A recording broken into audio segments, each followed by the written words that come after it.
Recently, we also implemented a cap on fees charged to restaurants by third-party delivery services, and this cap will be extended to August 31 with the expected passage of the Supporting Saskatchewan Restaurants Act, which I believe we're going to be dealing with at the conclusion of estimates here at the committee stage later today. We are well aware of the impacts the pandemic has had on the businesses and residents of our province. It also impacted how we are able to do our work at Trade and Export Development. Officials were unable to travel to conduct investment attraction meetings or to attend conferences. In some cases, these conferences were cancelled, and in others, they were moved online. In addition, any planned ministerial travel was cancelled, as were any inbound missions from foreign delegations and businesses. While we are still able to connect virtually, in many cases it certainly has changed and impacted the way we do business.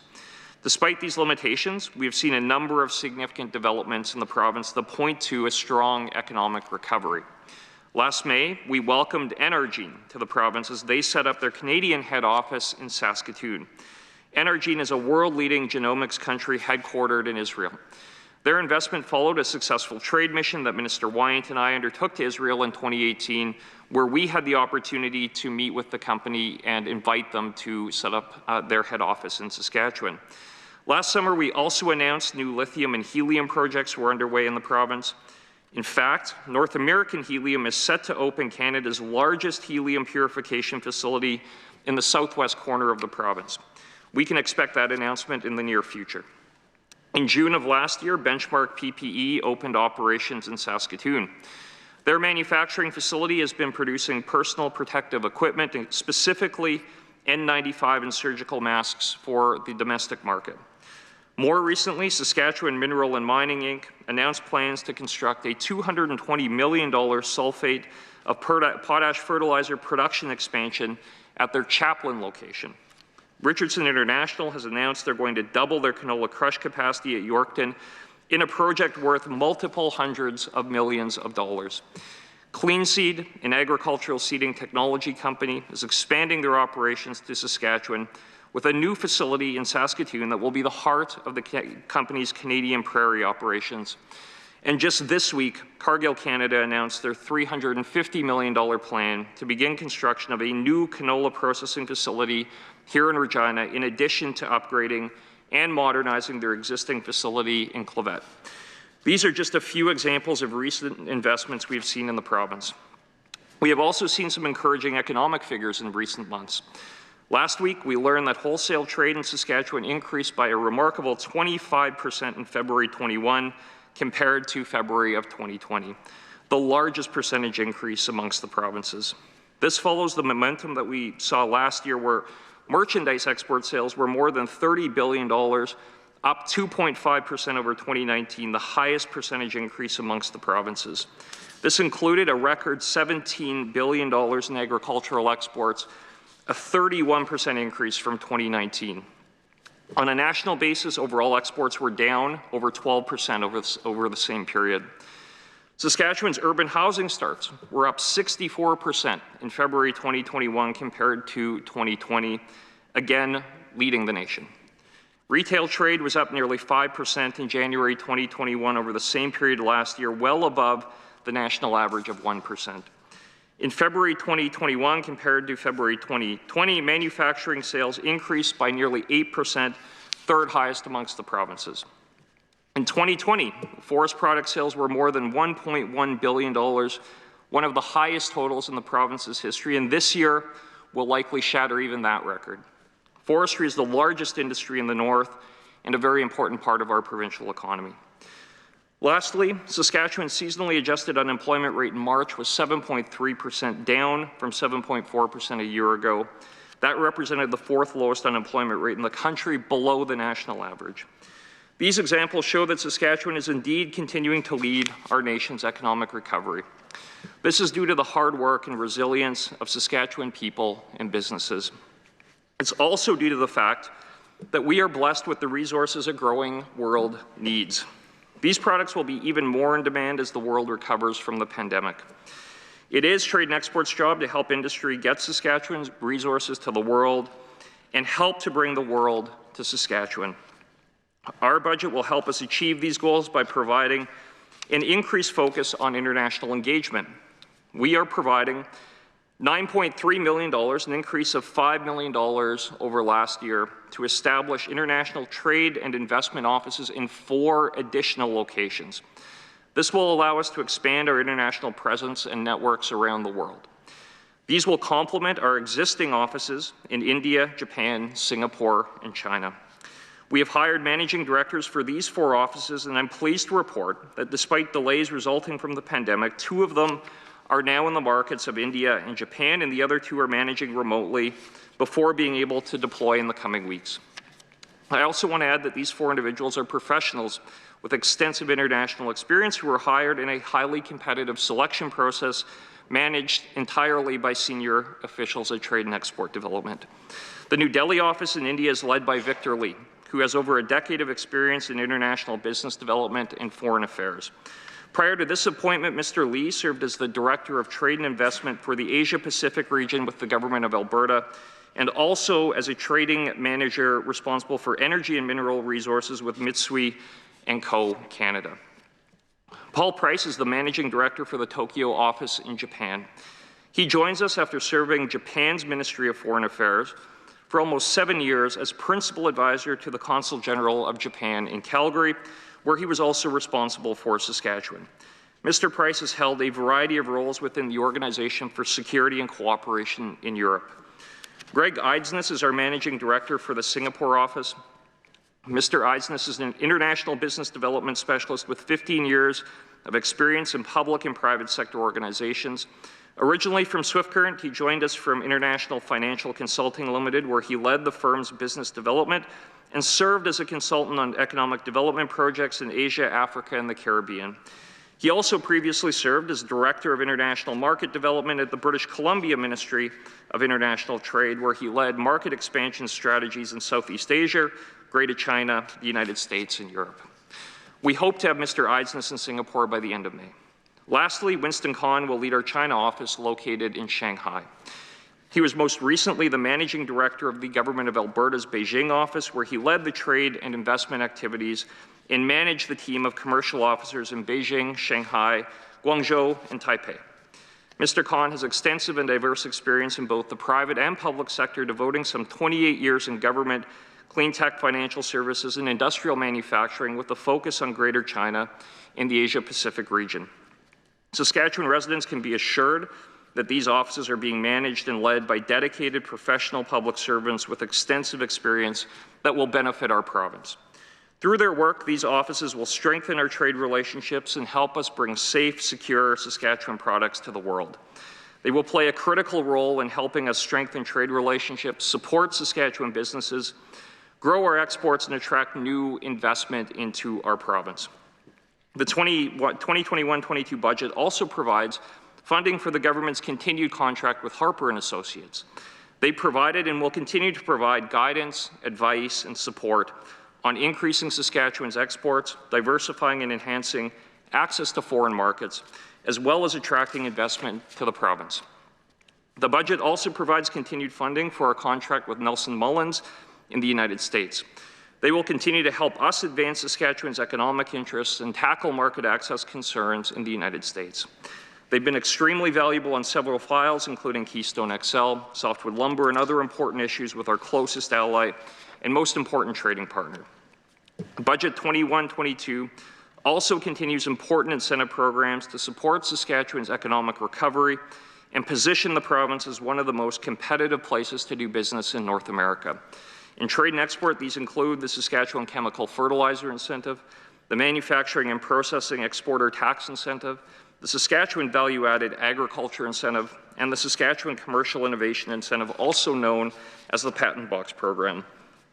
Lastly, TED's budget also includes $175 million for the Saskatchewan Economic Recovery Rebate. This rebate provides all SaskPower customers a 10% rebate on their power bills and will run until the end of November 2021. This rebate is a large component of the reason for TED's significant overall nearly 700% budget increase this year.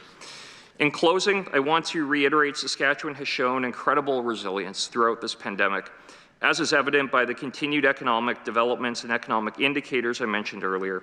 This budget provides funding to continue this momentum and strengthen our economic recovery as we increase our international presence, prioritize trade abroad, and attract investment.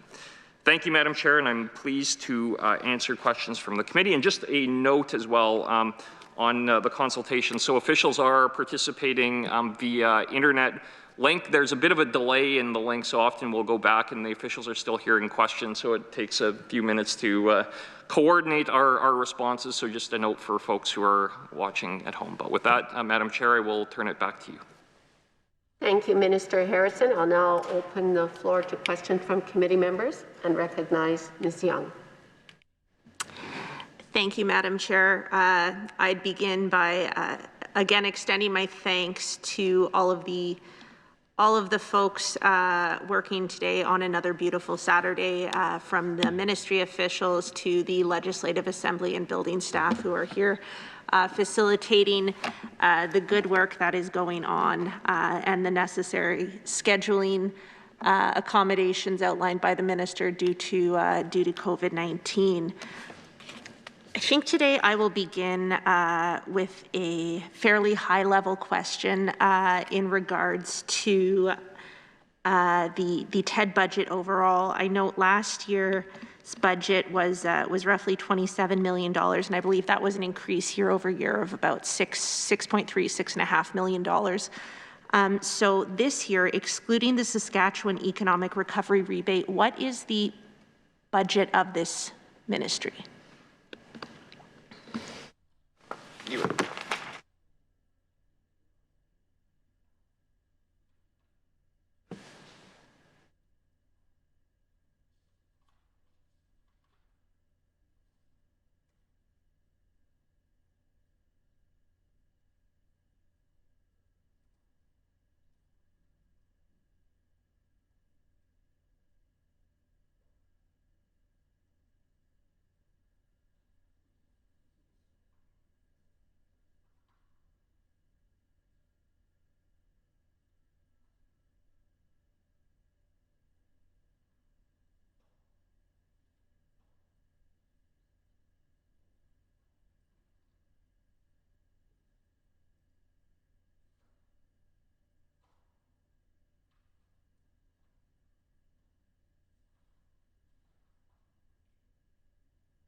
So the budget for this year, excluding the 174 million for the Saskatchewan Economic Recovery Rebate, is 32,114,000. So our total budget is 206,914.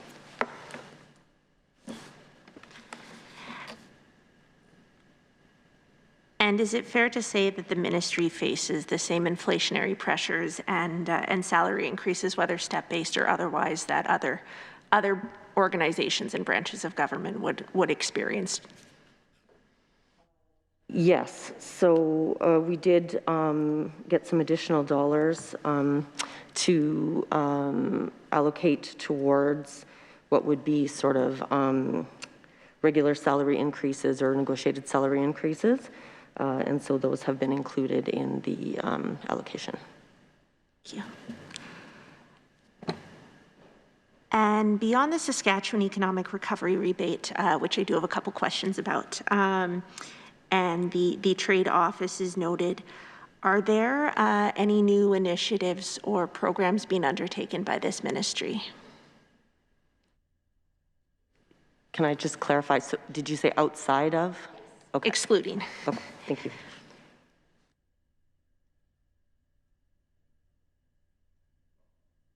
No, those are the two main initiatives for this year. And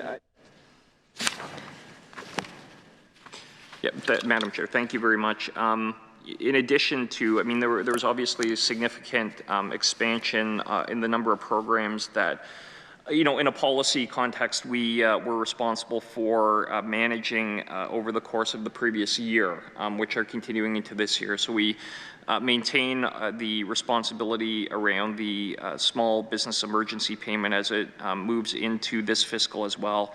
Partnered with the Ministry of Finance as far as the actual program delivery.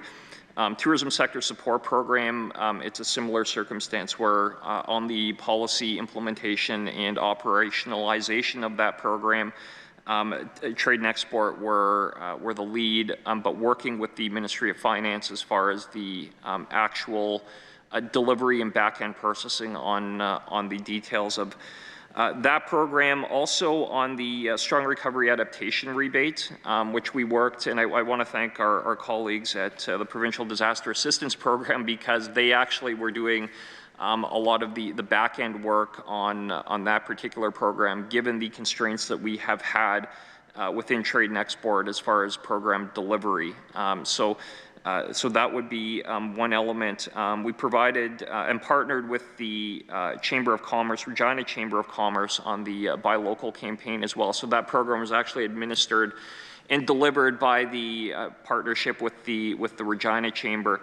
And it kind of all goes back. I mean, we do a lot of things at trade and export, but really kind of intensive program delivery is not one of them that we were set up to manage. But the overall kind of budget increase, is obviously a significant one. The majority of which is, as I referenced in my opening remarks, the strong recovery or the Saskatchewan Economic Recovery Rebate, which is the 10% off of the SAS Power bills, and we can kind of talk about the reason why TED was the ministry through which that program was delivered. But the big component is around the international engagement piece, and the funding and resources for the 4 additional new offices. We have not announced yet as to the location of those offices, but I think we are getting very close to being able to make an announcement as to the locations. I've spent the last couple of weeks working with representatives from, with the ambassador and the high commissioners from the countries to which we are going to be locating those offices in, and also working with our partners at Global Affairs Canada and our representatives that are in country as well.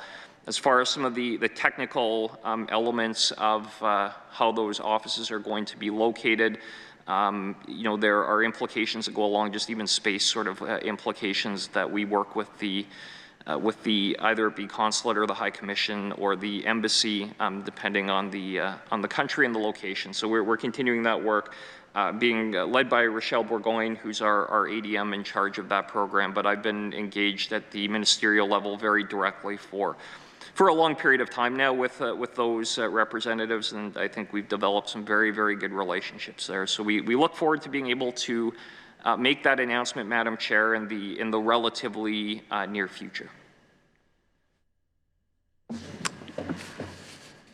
Thank you for that. I suppose with my questions around additional programs and budgetary increases, what I'm trying to suss out perhaps too subtly here is whether the ministry overall has seen any increase in budget excluding the SAS Power Economic Recovery or Saskatchewan Economic Recovery Rebate and the new trade offices. And I'm hearing that's the main focus in terms of newer ongoing initiatives.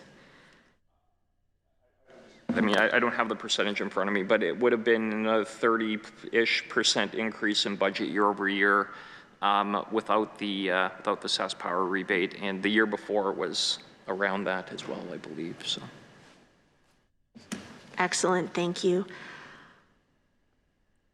So the minister referenced, I believe in his last remarks, a willingness to discuss some of the reasons why the Saskatchewan Economic Recovery Rebate is being housed in TED. So I would welcome any comments on that, as they might help me in being more concise with some of my questions.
Thank you, Madam Chair. So I'll provide just kind of a high-level response, and then Deputy Minister Banks will be able to go into some additional detail. But the basic rationale is that, upon recommendation from officials who had been working together across government, the most appropriate way of delivering the program was felt to be through a statute to which TED had administrative responsibility, and that was the primary reason as to why the line item that's included in the budget is assigned to TED for the program. But I'll turn it over to Deputy Minister Banks. Thank you, Minister. So we were able to use the Section 12 in the Economic and Cooperative Development Act, which gives the minister authority to provide financial assistance by way of grant, loan, guarantee, or other similar means to any person, agency, organization, association, enterprise, institution, or body within or outside Saskatchewan. So we were able to use that. And in this way, we were able to have the funds originate out of the General Revenue Fund, and we were able to ensure that there was no impact on Sask Power's ability to finance. And so starting December 1st, Sask Power customers began receiving a 10% rebate on the electrical charges portion of their Sask Power bill, which includes the basic monthly charge, the energy charge, and the demand charge. We have now made 4 payments on December, January, February, March, and it is estimated to cost $262 million. We had approved budget of $87.2 million for 2020-21 and $174.8, which is in our budget for 21-22. I will also add that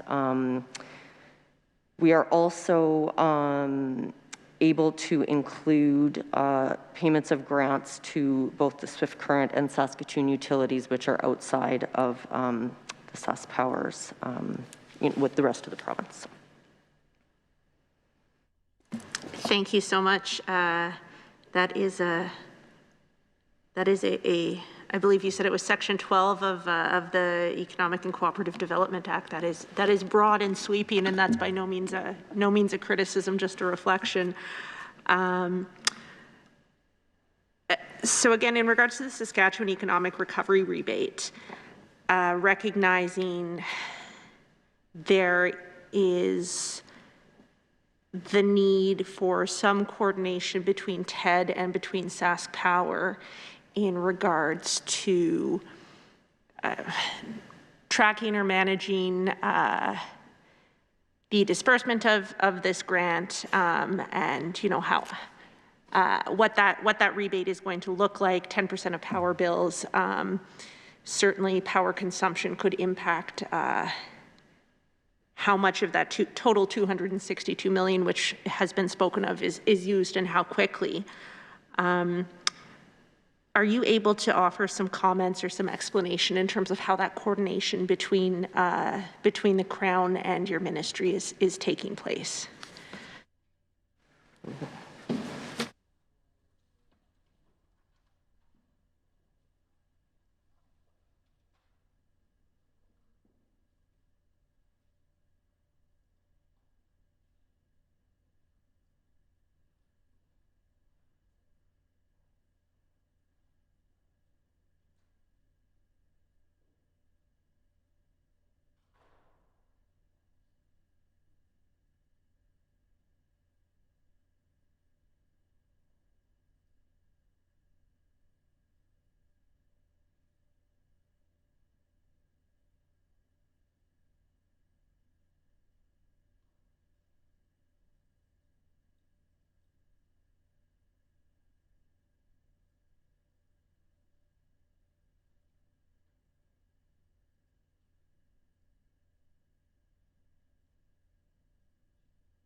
So thanks very much, Madam Chair. I can provide some additional information for the committee, and Deputy Minister Banks can provide some detailed information. In addition to the response I'll provide, which essentially is that we work very closely at the officials level with SaskPower and have both in the program design and estimation component at the front end, and the collaboration continues in a very, very close way as we go forward on the implementation of the program. But I'll turn it over to Deputy Minister. Thanks, Minister, and thanks for your question. So as the Minister mentioned, we, our corporate services staff team work very closely with the team at SaskPower. We did some original work, but, you know, when we were putting the program together, making sure that we had, you know, as good an estimate as we can, sort of based on previous year's usage. Of course, at any time, particularly this winter when it got real cold, you know, power usage can go up.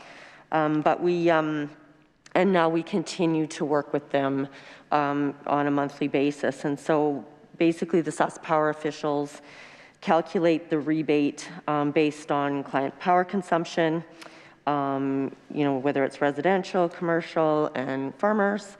And that, as I mentioned previously, includes the consumption from Swift Current and the Saskatoon municipality clients as well. And so they coordinate that, and they do that work with them together. And so every month, by the 20th of the month, SaskPower provides us with an invoice, and then we you know, we authorize the payment of that and make sure that they are getting those dollars back.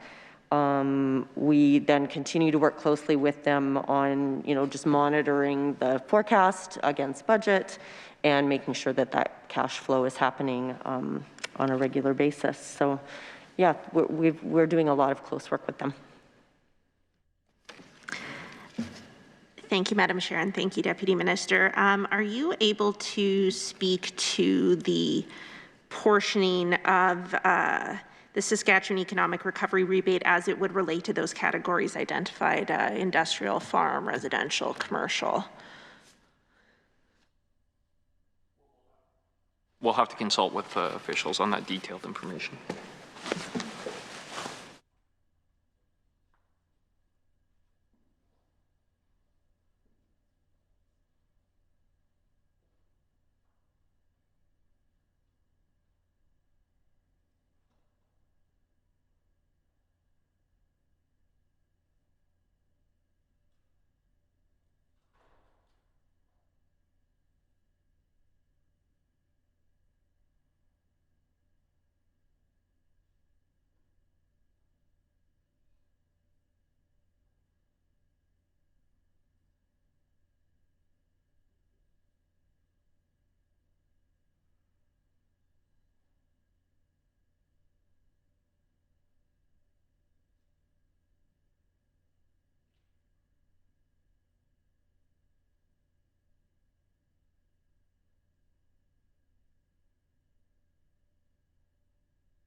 So thanks, Madam Chair. A bit of an explanation here. So we don't, have the breakdown by classification or power rate classification for the users. So we had asked SAS Power if they could provide that breakdown, or we tried to reach SAS Power to provide that breakdown, but obviously being a Saturday morning, we haven't been able to ascertain that information, but it is a bit more complicated than that too, with the separate power utilities in Saskatoon and Swift Current who have a different way of reporting back to us, but who are also participating in the rebate program. So we don't have that breakdown, and I guess that's the response.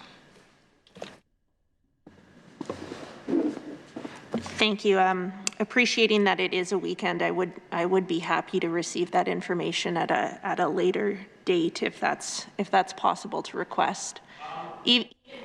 Even just for SAS Power proper, excluding Swift Current and Saskatoon. Yeah. Well, it's really not my undertaking to give.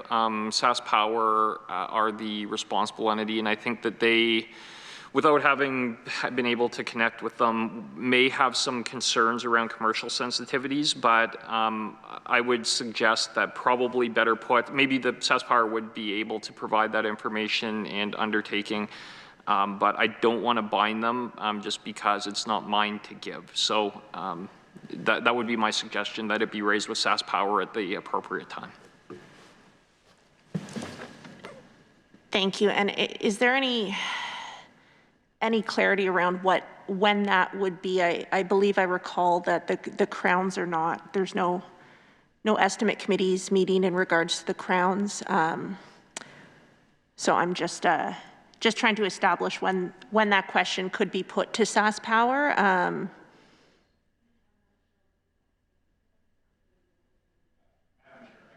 Yeah, Madam Chair, thanks. I can likely add some clarity on that. Crown Investment Corporation will have estimates that have not yet been scheduled, but that will be likely the appropriate opportunity to put that. Okay, thank you. So not to belabor the point, but just to make sure I understand, the appropriate forum for that question is CIC estimates.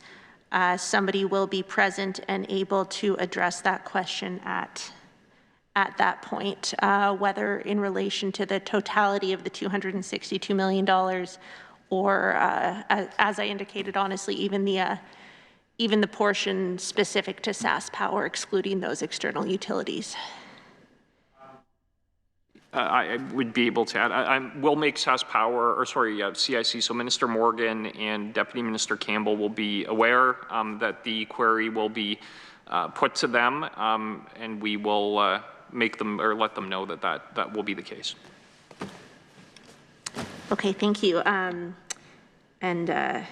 I appreciate that, because just for the record, I believe in December, possibly November, my memory from those months is somewhat foggy, but I had put that question to Minister Morgan, and it seemed like an answer was not forthcoming.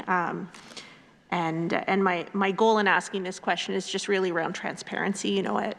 With our crowns, we ask folks who make more than, I believe it's $50,000 to disclose their salaries. So, in light of the commitment to that transparency, I would just ask for the record that, if we're asking the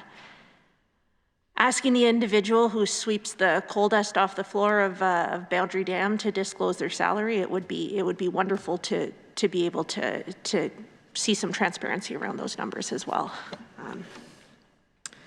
So thank you. I will leave the Saskatchewan Economic Recovery Rebate for now, but do look forward to that being discussed further at CIC estimates. As my understanding is that kind of the information I've gotten so far in regards to this is the extent of information that will be available at this committee.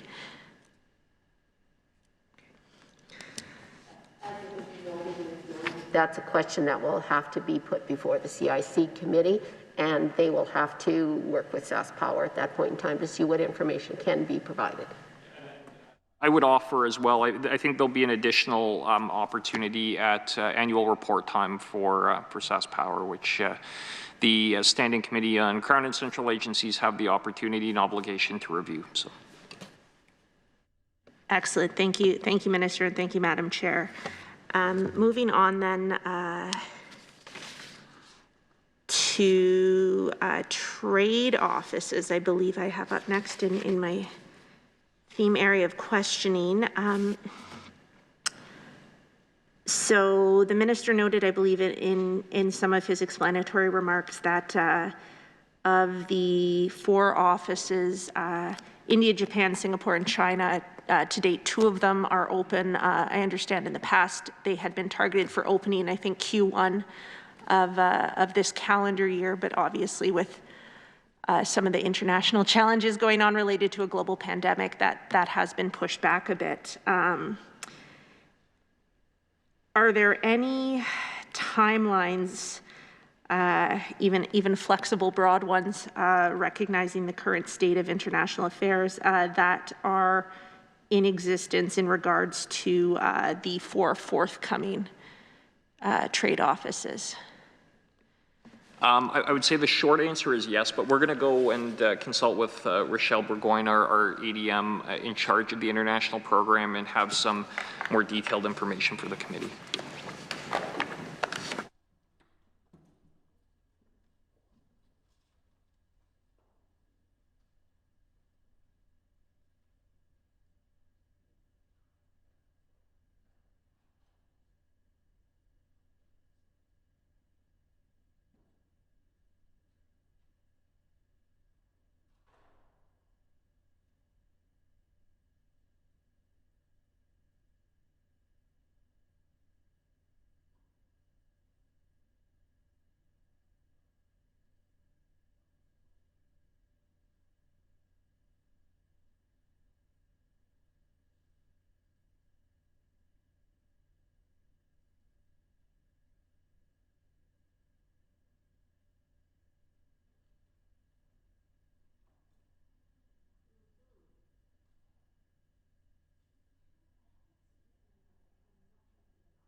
So thank you, Madam Chair. I'm happy to be able to provide the committee with some additional information on the office calendar, and Deputy Minister Banks will be able to provide some additional insight in that area as well. So we do have the two representatives in country right now in India and Japan, which I think I had referenced earlier on.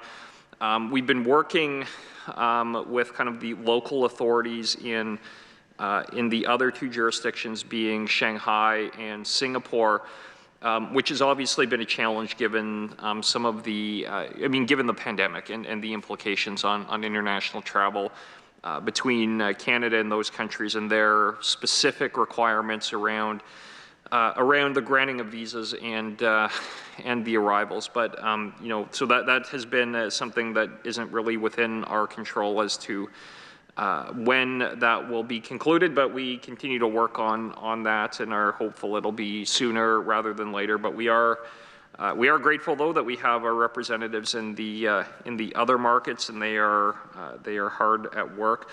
As for the calendar for the 4 additional offices, we have kind of a target that is fairly specific. That is subject, though, to a whole host of factors, many of which are not specifically within our control either. I mean, that has to do with the state of the pandemic in those countries and how their internal travel arrangements are going to evolve via Canada.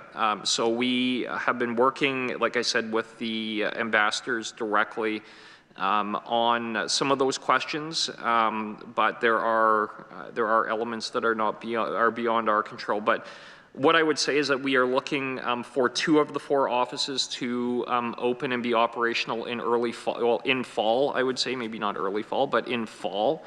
That is the target, and that is what we are working towards. And the additional 2 offices in Q1 of the calendar year next year, so early winter, January, February, March, what we would be targeting on the additional 2 offices. So we're going to be initiating the process for staffing those locations very quickly, and I know Deputy Minister Banks will be able to speak to how we are going to be going through that process, which obviously has an impact on when we can move forward with the opening of these offices. But we have been working with the countries in which we are planning on locating, and also with our colleagues from Global Affairs Canada as to the location arrangements, because our desire is to co-locate in the appropriate embassy or consulate or high commission in the country as it may be. Obviously not being able to say exactly which and where at this point yet, since that has not been publicly announced. But Deputy Minister, I'll turn it over to you. Thank you, Minister, and thank you for your question. And so, yeah, I will say that those time frames come quickly, and so we're already sort of started working on doing the background work towards getting those offices opened. Minister Harrison mentioned, working very closely with Global Affairs Canada, and then also working very closely with the ambassadors from those countries where we are planning to locate. So the next step will be getting some managing directors hired. And so we will be undertaking that in the coming weeks. And so these managing director positions are public servants that are hired through a competitive process where we are able to evaluate their specific competencies and ability to deliver on market strategies for Saskatchewan. The managing director positions are an equivalent with director level positions within the government of Saskatchewan. For the first managing director positions, we posted the positions on Saskatchewan's career website for 4 weeks. And then in order to maximize the reach, we also posted the positions through publications such as the Hill Times, the Institute of Public Administration of Canada, the Canadian Chamber of Commerce in Japan, and some of the other countries we were working, we work quite closely with those organizations. We were also promoting them through the University of Regina and the University of Saskatchewan. And so in the first time around, we were very fortunate. We received over 440 applications. And at the time, we were just doing 3 positions. We were not doing China. We did Singapore, Japan, and India. And so we had 168 applications for Singapore, 93 for Japan, and 182 in India.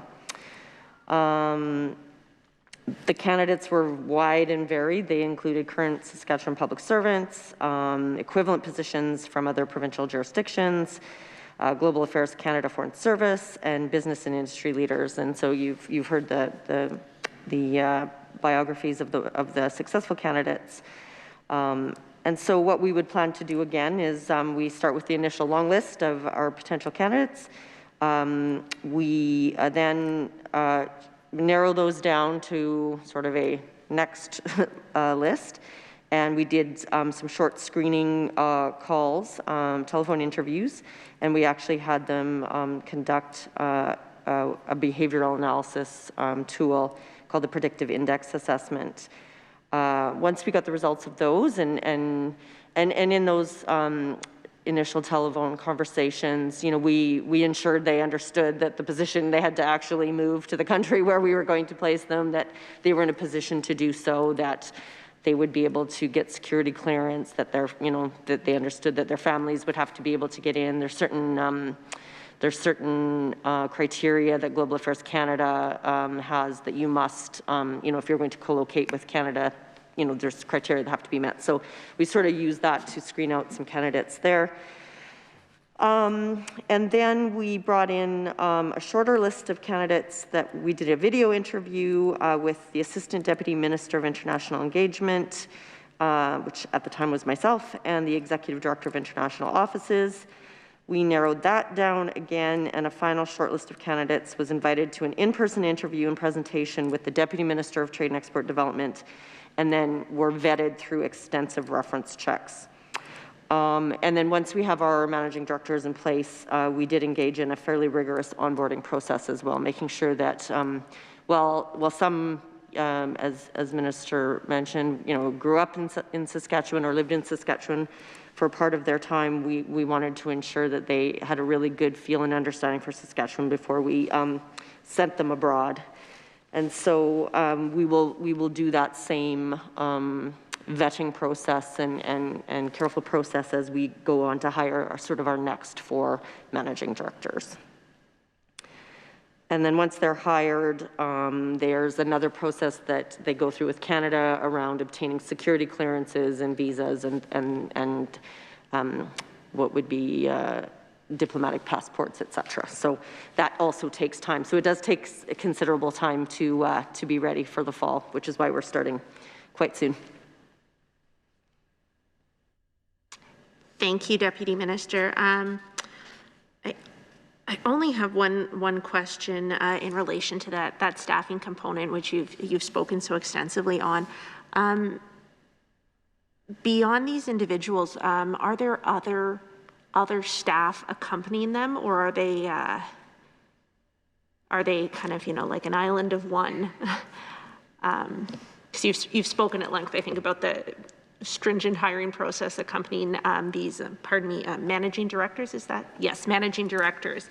And I'm just curious if accompanying them, there are other Saskatchewan-specific staff, or if they're working largely just with the Global Affairs Canada offices, in which I understand they're co-located.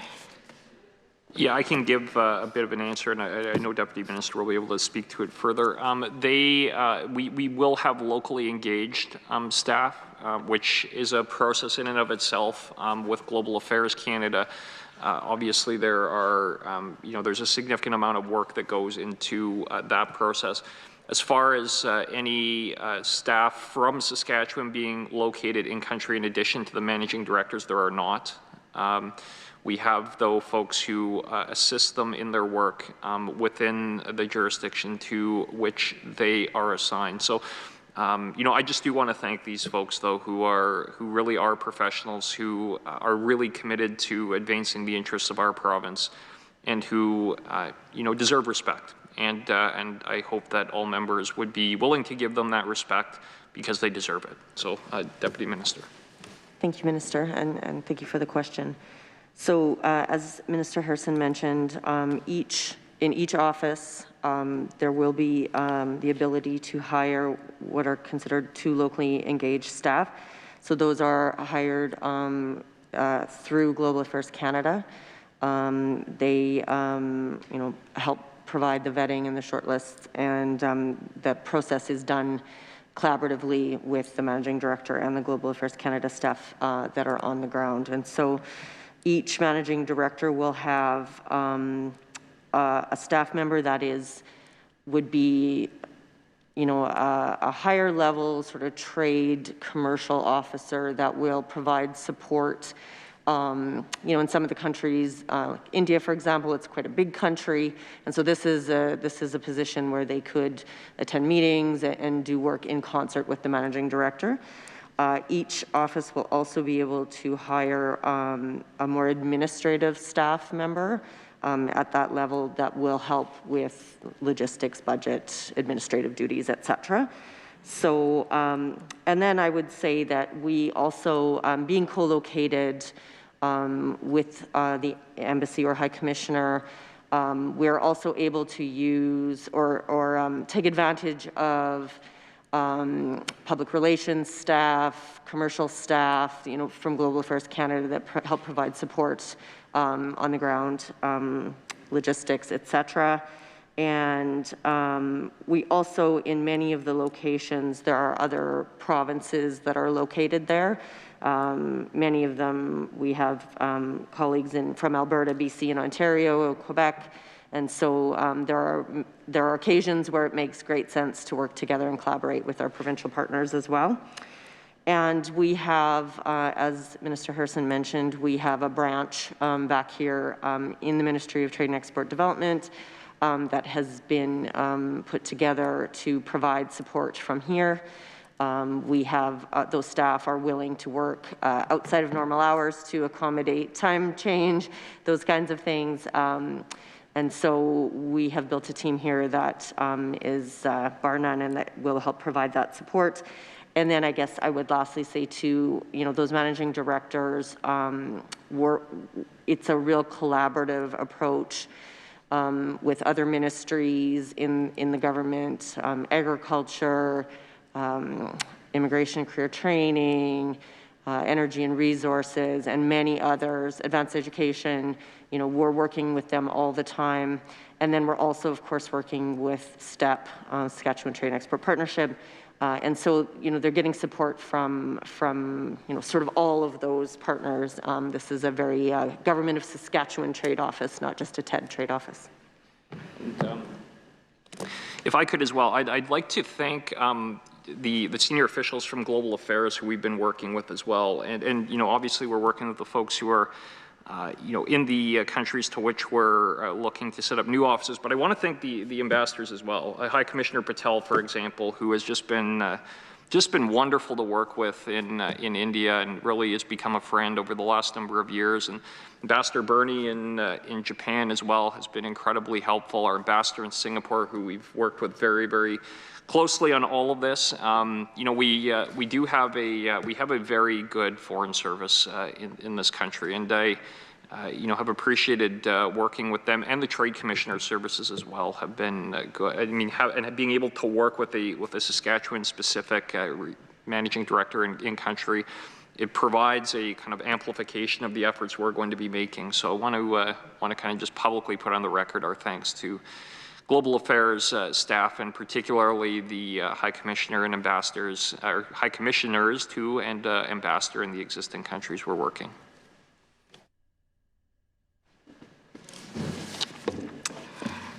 Thank you, Madam Chair, and thank you for that thoughtful discussion of the trade offices. I do have a handful more questions in this subject area. I believe believe it was in the last round of estimates, it was discussed that there would be by then Deputy Minister Campbell, I believe it would have been, that metrics and an overall strategy for managing the success of these offices was in the process of being developed in anticipation of their opening. And I am looking for, I guess, an update on how the ministry will be evaluating the success of these 4 existing trade offices, as well as the 4 forthcoming. And as kind of an associated question, any comments you can provide in relation to how these offices are being selected in regards to location. You know, the minister mentioned high commissions. Well, I'm not going to push for the announcement in regards to the 4 new ones today. Looking at our top 10 trading partners, I believe, I could be mistaken, I believe there's only one who's a former member of the Commonwealth, and is a member of the Commonwealth and would have a high commission. So I can maybe guess one, but I guess I am looking for some indication of how these are being selected, if it's largely just in line with you know, our top 10 export countries, what the strategy is in regards to managing and evaluating the success of these offices, and then I guess any indication of how many broadly are being targeted? You know, is this for kind of where we anticipate it stopping? Are we looking at reaching those top 10 export partners? You know, I would note there's certainly some other markets, and you know, with the changing nature of trade agreements in the European Union, I expect there might be some developments there. So just if I can get a sense, I guess, to be succinct around the strategy, metrics, evaluating the success of these offices, and how many more, broadly speaking, I'm not looking for a number that I'm going to hold you to year over year, but broadly speaking, you would anticipate being kind of the cap for this. Yeah, thanks, Madam Chair. We're going to go and have the further discussion with Rochelle and our officials, and be returning to the committee with a detailed response.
Thanks, Madam Chair. So I think we have a fairly comprehensive response for the three components to the questions around metrics, location selection, and new offices. So on the first element on the metrics, Deputy Minister Banks is going to walk through all of that with the committee. So I'm not going to address that. That's been developed by the public service. On the selection location, that was based on recommendations as well that we had put together across ministries. And I think it's important to remember, too, for the committee that these are trade and investment offices. So investment attraction is a big part of what we are doing as well with regard to the mandates of our offices. So there are a range of factors that went into the recommendations around the locations of this current tranche and the last tranche of offices. You know, a significant component of which is the current existing trade value and trade volume. So that is an important part, but also location, geographic location is important.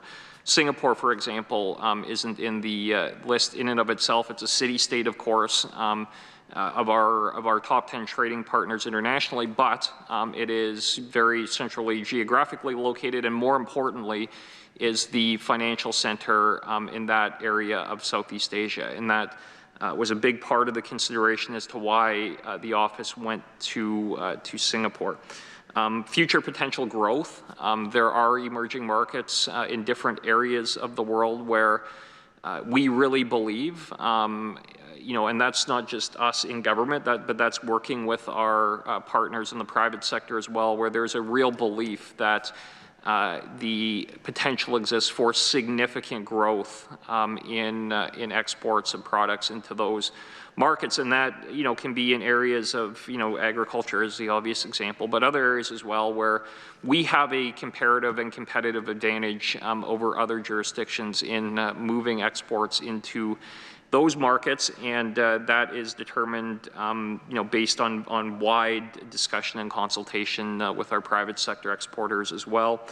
You know, another major consideration actually has been around the existence of trade agreements, and what this provides is, you know, a degree of certainty around process that doesn't necessarily exist in jurisdictions where we don't have free trade agreements. And the coming into force of the Trans-Pacific Partnership has really opened up a tremendous amount of opportunity and potential in the countries to which we are jointly signatories in that free trade agreement. Having certainty around tariffs, having certainty around tariff schedules going forward, having certainty around dispute resolution, having certainty around sanitary and phytosanitary standards and scientific elements as to how those are determined. All of these things make a really significant difference in areas where we may not have had a traditional large-scale trade relationship, but where we feel that we can into the future, and where we have companies who are doing the actual work. And it's important to remember, Madam Chair, in this too, I mean, governments don't do exports. We're not, you know, selling canola as the government of Saskatchewan to Japan or to South Korea. Those are the companies that work in this province and others who are making those long-term commercial arrangements. What we can do, though, is provide the conditions for which those agreements can be made in, and providing certainty on process and on you know, on different elements that can be highly arbitrary in other jurisdictions, particularly around tariff schedules and around scientific standards, which have been used as non-tariff trade barriers by a lot of countries historically. So, you know, there are all of these things that go into making the recommendations that came forward, and why we selected the locations that we did in the offices that have been announced, and those which are going to be announced relatively soon. So as far as the addition of new offices, I would say that as of right now, we don't have any immediate plans, but I would say that You know, we continue to evaluate, and we continue to look for opportunities where, you know, there might be where it might make sense in the future. So I wouldn't close the door, but I would say that as of right now, we don't have immediate plans. We're going to focus on operating the offices that are, you know, opening or in existence, and also making sure that the new ones open successfully. So we have, you know, only so many resources within government to do that, but that is where our focus is going to be going forward. But I can turn it over to you, Deputy Minister, for more information. Thank you, Minister, and thank you for your questions. So as you mentioned, last year we were, you know, the performance measurement pieces were a work in progress. And so we have spent a lot of time and energy over this last year putting together what we're calling a performance measurement framework. And so this performance measurement framework has been developed by the Ministry of Trade and Export Development so that we are able to measure and then communicate both the interim and long-term outputs and outcomes for Saskatchewan's Trade and Investment Office network, including how they are contributing to meeting the growth plan goals. And we know that there are a number of those growth plan goals that are directly connected to the work of our Ministry at Trade and Export Development, and that these international offices can play a key role in helping meet, particularly around increasing trade and increasing investment. And so we have, our framework has been structured around what we're considering to be the 4 core lines of business and service delivery that the international offices are going to be able to provide. And those are around foreign investment attraction, trade and economic development, which would include also the acquisition of talent, building on international awareness, and then also ensuring that we have strong international relationships. And so I'll go through each one a little more specifically now. So the first one around foreign investment attraction, obviously a key priority for Saskatchewan and for these offices. And so there are a number of key performance indicators underneath this core business line. And that would include some output measurements, including the number of investment clients, the number of investment leads, some of the investment services that we're able to provide that we can track. And then as we get into seeing success around investment attraction, we would be tracking, of course, the dollar value of the investment being made into the province. And then we would also be tracking the number of investment events and or missions. Investment attraction can take time. It is, you know, very much a relationship built. And so, we will be focused on some of the output measures to begin with, and then building into some of the more outcome pieces as we move along. The second business line, as I mentioned, was around the trade and economic development pieces, including the talent acquisition. So the key performance indicators under this metric would be around the number of trade clients, the number of trade leads and services being provided, the dollar value of international trade deals that we see, and then trade events and missions, including those that include advanced education, pieces around skilled migration promotion events, the being able to recruit international students, and also around the innovation sector as well. Some of those, when we think about talent, it's everywhere from students to workers. And so we are with key skills. So those are some of the ones around that make up the key pieces there.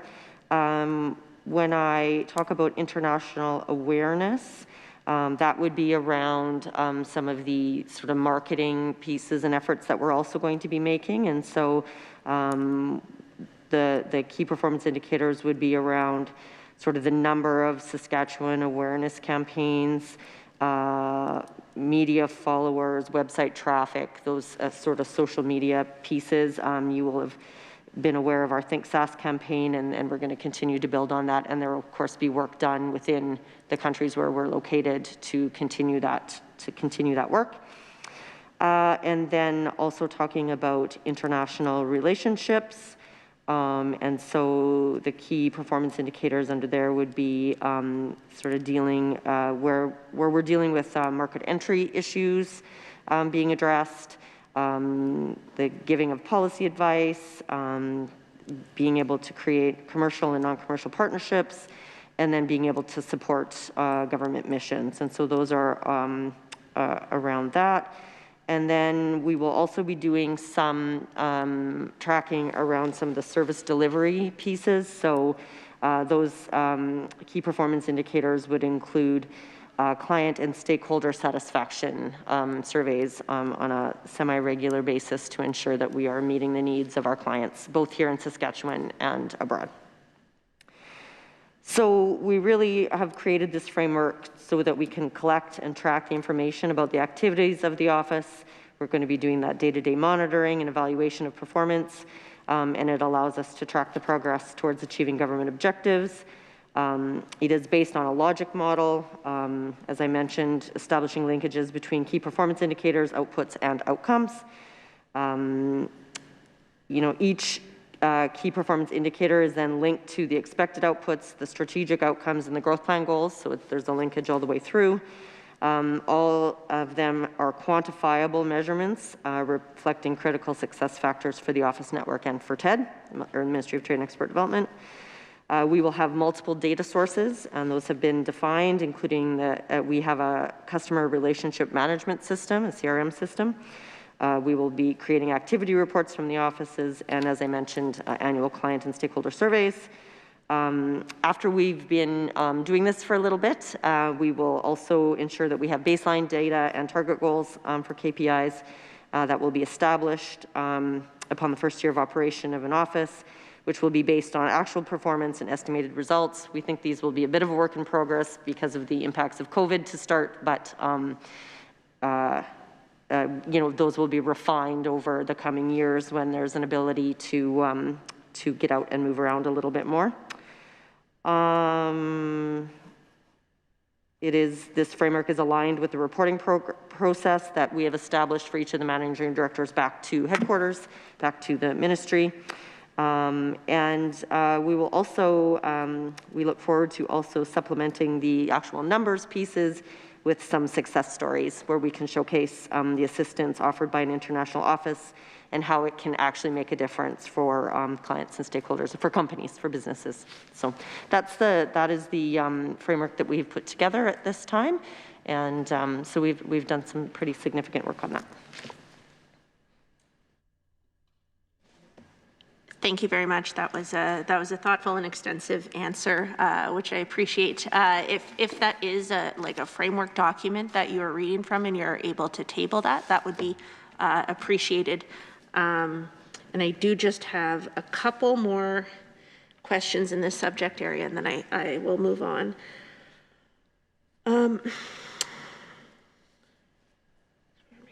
Okay. So in regards to that international awareness and international relationship piece, which you discussed, and I believe at the last meeting, the minister had spoken, used an example of perhaps developing market awareness of canola in countries like Vietnam and Bangladesh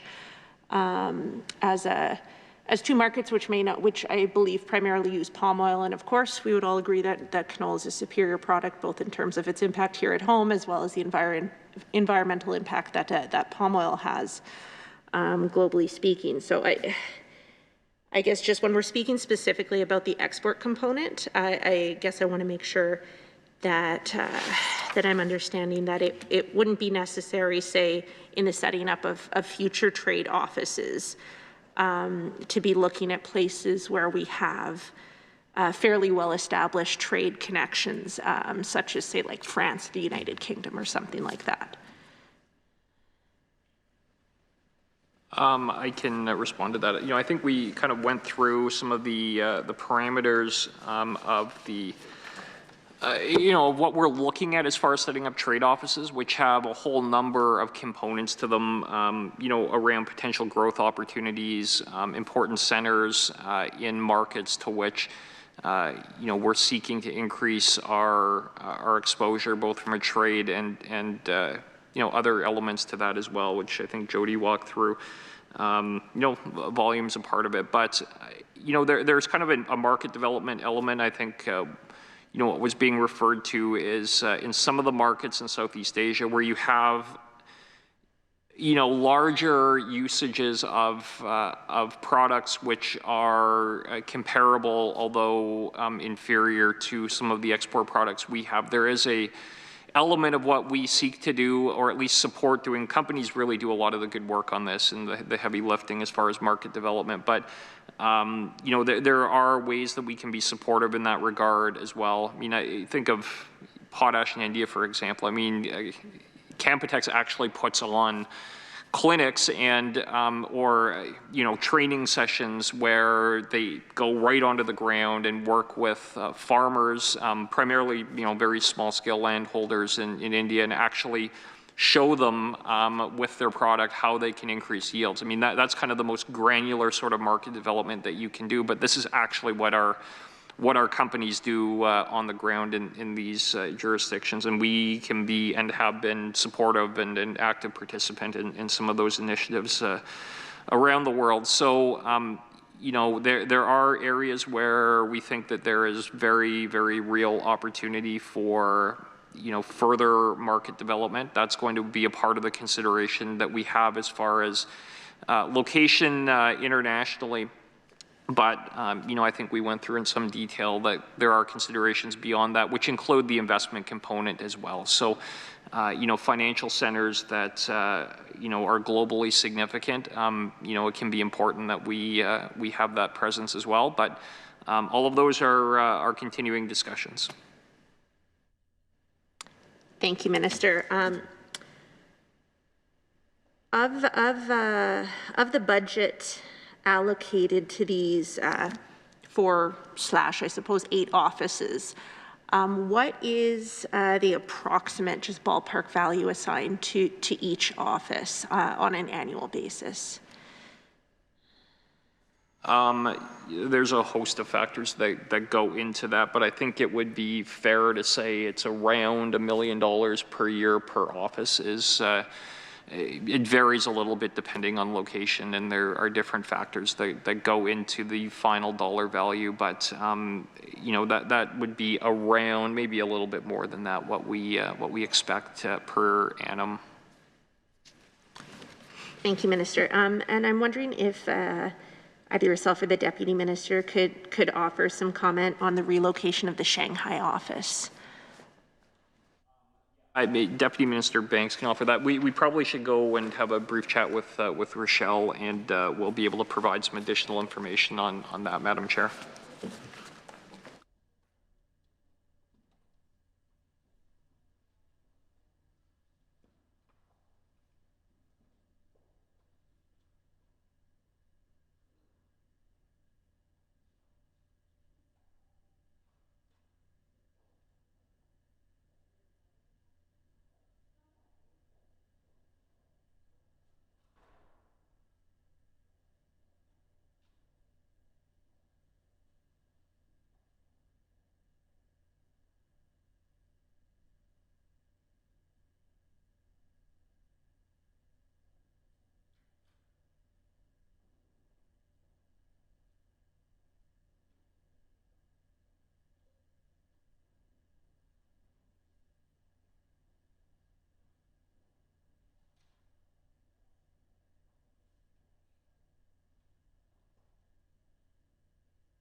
So thanks, Madam Chair.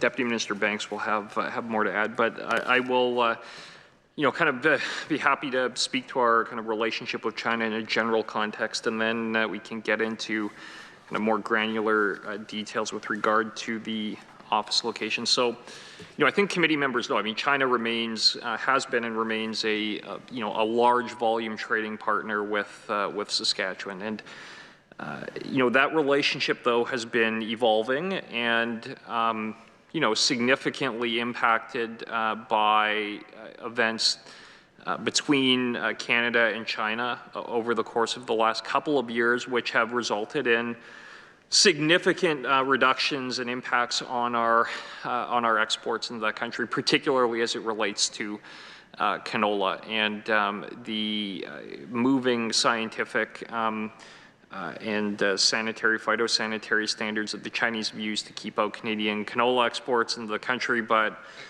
there's a broader picture around that as well. So that has manifested itself as additionally in the nature of the representation that we have had on the ground in the country, in that when we first set up the China office a decade ago, that was a very different environment to that which we operate in right now. And, our staff did not enjoy the protection of the Vienna Convention, for example, as having diplomatic status.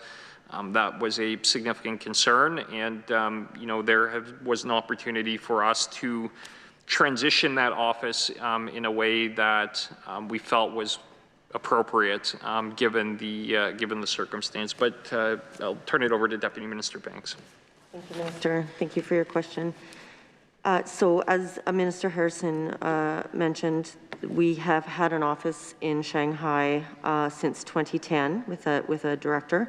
And while that managing director worked collaboratively with the embassy or the consulate in Shanghai and the embassy in Beijing, that individual did not have diplomatic status as our new managing directors now do. And so when we were doing the analysis around opening or expanding our office network, we did a fair bit of analysis around the model, and co-location kind of came up as the best option.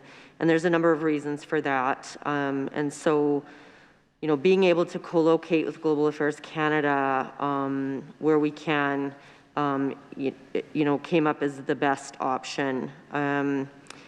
So the existing office, or the new 3 offices and the next 4 will all be co-located with the embassy or high commissioner or high commission in those countries.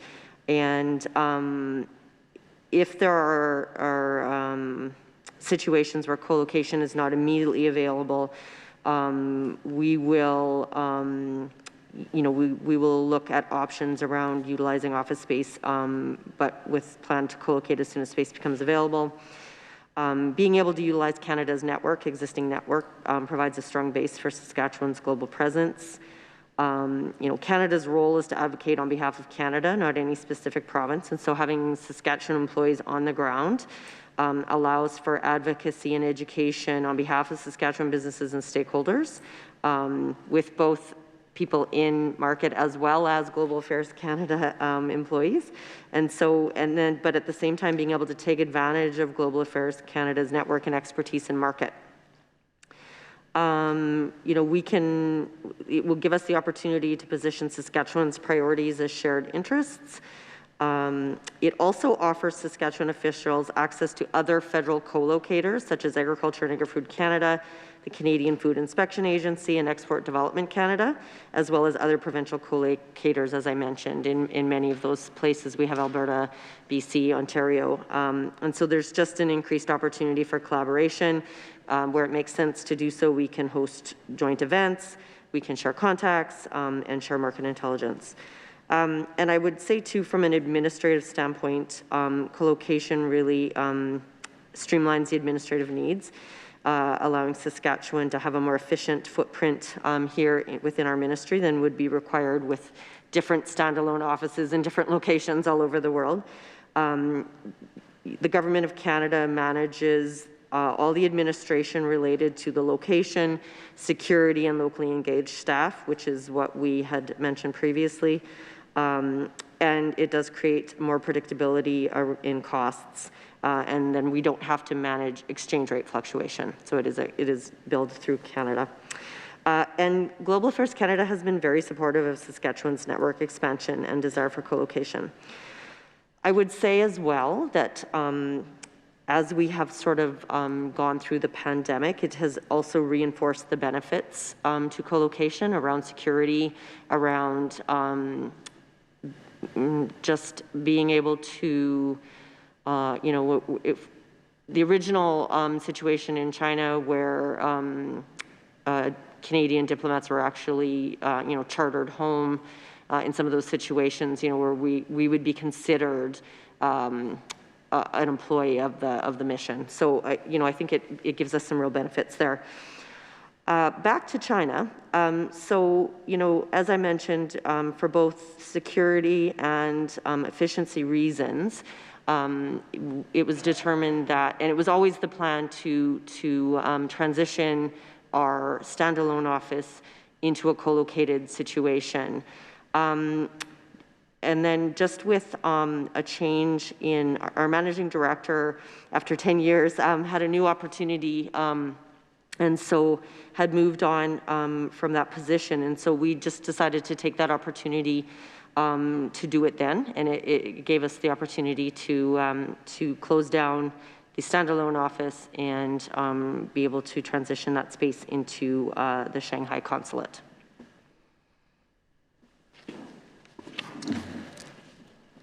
Thank you, Deputy Minister. I was rooting around for it here, but I can't seem to find it in my many stacks of papers. I believe in the press release issued by the government in regards to the development of these new offices, the contract with Harper and Associates was mentioned, as well as, pardon me, the second, is it Nelson Mullins? And I'm curious, in regards to those two contracts, are the costs associated with those included in that budgetary increase that we see for the trade offices, or do those show up somewhere different in terms of the budgetary, the estimate votes? Consult with our corporate services folks on where that shows up.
Thank you, Madam Chair. To the specifics of the question, I'm going to ask Deputy Minister Banks to respond to the committee. Thank you, Minister, and thank you for your question. So the Harper and Associates contract is included in the International Offices branch budget. The Nelson Mullins contract is included in the International Relations branch budget as they remain having the responsibility for Saskatchewan-U.S. relations. All within the same division and subvote, though. Thank you. And what is the value of those two contracts? The Nelson Mullins contract is valued at $380,000 US per year, and the Harper and Associates contract is valued at $240,000 a year. Thank you, Deputy Minister. And the terms of each of those contracts as well? Like in terms of, are they renewed annually? Are they for a 5-year term or? Mullins contract is renewed annually. The Harper and Associates contract was renewed this past fall and runs from October 1st, 2020 to March 31st, 2022, so that we could have it align with the Government of Saskatchewan's fiscal year. Excellent, thank you. And besides these two external consultants, are you able to indicate how many other contracts with external consultants or partners the ministry has, and certainly material contracts, and what the total value of those contracts is? Madam Chair, we can provide that information. We're going to go collect it, and we will return to the committee with the detailed response.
So thanks, Madam Chair, and I think we have some good information for the committee, which was compiled. So the additional contracts over and above Nelson Mullins and Harper and Associates, we have 12 in total. So those are two of the 12. And that's this is as of February 28th, 2021, which is where we have data, or we're able to pull the data together as of that date. The number of contracts greater than 100,000 is 6. The number of contracts between 50 and 100,000 is 2. Number of contracts 25 to 50 is 2, and number of contracts under 25,000 is 2. The total value of which is $1.78 million. The largest component of which is a $1 million contract with the Regina and District Chamber of Commerce, and that was for delivery of the Together We Stand marketing campaign, which was the Buy Local campaign, of which we partnered with the Regina Chamber to deliver. I can give a couple other examples. One contract with the Saskatchewan Chamber of Commerce, and that was the $65,000 contract, and the Sask Chamber developed a series of webinars to help Saskatchewan small businesses access funding through the existing business support programs, both provincial and federal. So we partnered with them in that contract. So, that's in addition to the Harper and Associates contract, the Nelson Mullins one as well. And I mean, if there are more detailed questions, Deputy Minister Banks can go through the individual ones. Thank you, and I would like to recognize the value of those webinars that have been put on, and the hard work undertaken by the chambers in providing those. I do want to communicate. I've heard really positive feedback from folks in the business community around the accessibility and content of those webinars. So pivoting then to local economic development and small business. Last year, the minister had spoken about, in relation to the business response team, how the folks, hardworking folks on the BRT had essentially been pulled together over a weekend fairly quickly in response and put to work. So since June, has there been any training or upskilling provided to the? I'm trying to remember. I believe it was 14 people who are staffing the BRT currently. Sorry. We can go and consult. I would just say with regard to the business response team, Madam Chair, I think we had answered a number of questions for the committee with regard to that in immigration and career training estimates. Those are the officials who would be able to provide the detailed responses on that, and they are, obviously not a part of the Trade and Export Development Ministry. So it's a bit of a challenge. I mean, I can kind of take a swing at it as minister, but I would prefer that, we had the officials who are better placed to answer this are Deputy Minister Rebsky and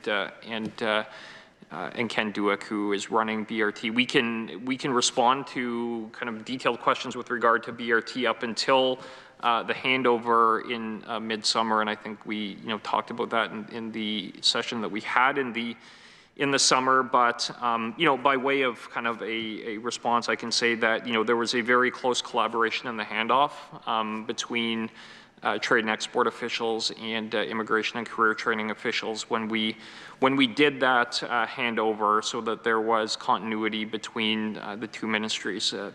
So, I mean, I guess I could add that, Jody. I'm not sure if you want to add anything more. I can.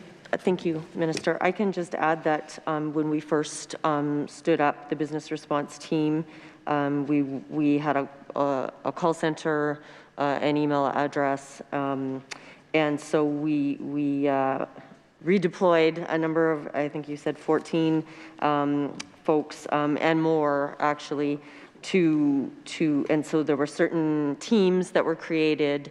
Some of them were assigned to answer phone calls, and others were assigned to answer emails. And then we also had teams in the background that were researching what was changing on a very day-to-day basis. So particularly around as federal programs started to be announced, so that we could ensure that those who are providing those responses on both the phone and through email had the most up-to-date information.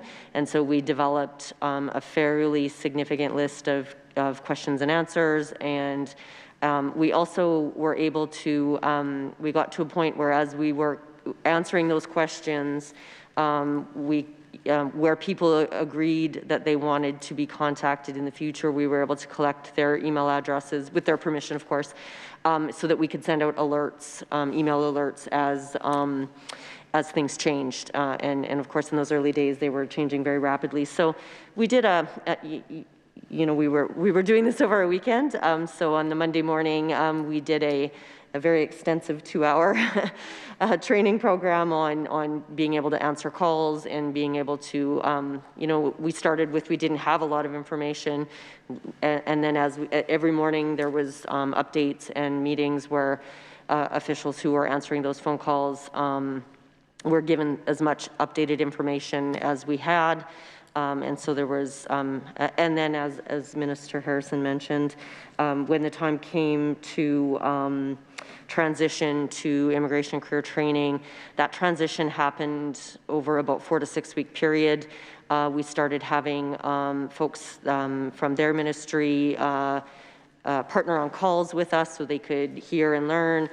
We were sharing our documentation with them as much as we had, and we were having morning meetings, or some of the officials would have meetings every single morning at 7:30 to go over sort of what was new of the day and making sure that if they had, and then we also, the other thing we did was we did significant amount of outreach with business organizations, with organizations like Faith Leaders and others. And so we were able to bring those officials from immigration career training into some of those meetings so that we had, I guess, a smooth transition.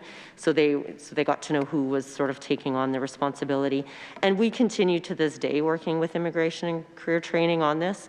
We have significant outreach to the Chamber of Commerce, to the Saskatchewan Business Council, and many other individual businesses. And so we continue to share that information on a very regular basis.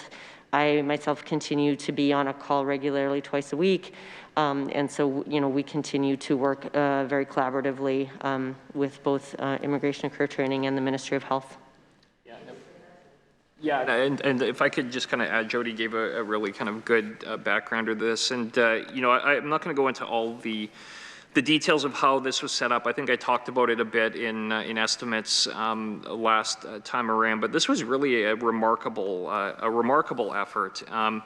Literally it was over a weekend where we put this together. We transitioned our ACDEV branch from the work that they were doing into a business response team, but I think in a more general context, a COVID-19 response team within government that really acted as a clearinghouse for a lot of the questions, not just that came from the public, but also a body that did adjudication and recommendations on decision making. So, Jody talked about the mechanics of kind of the operation behind the scenes.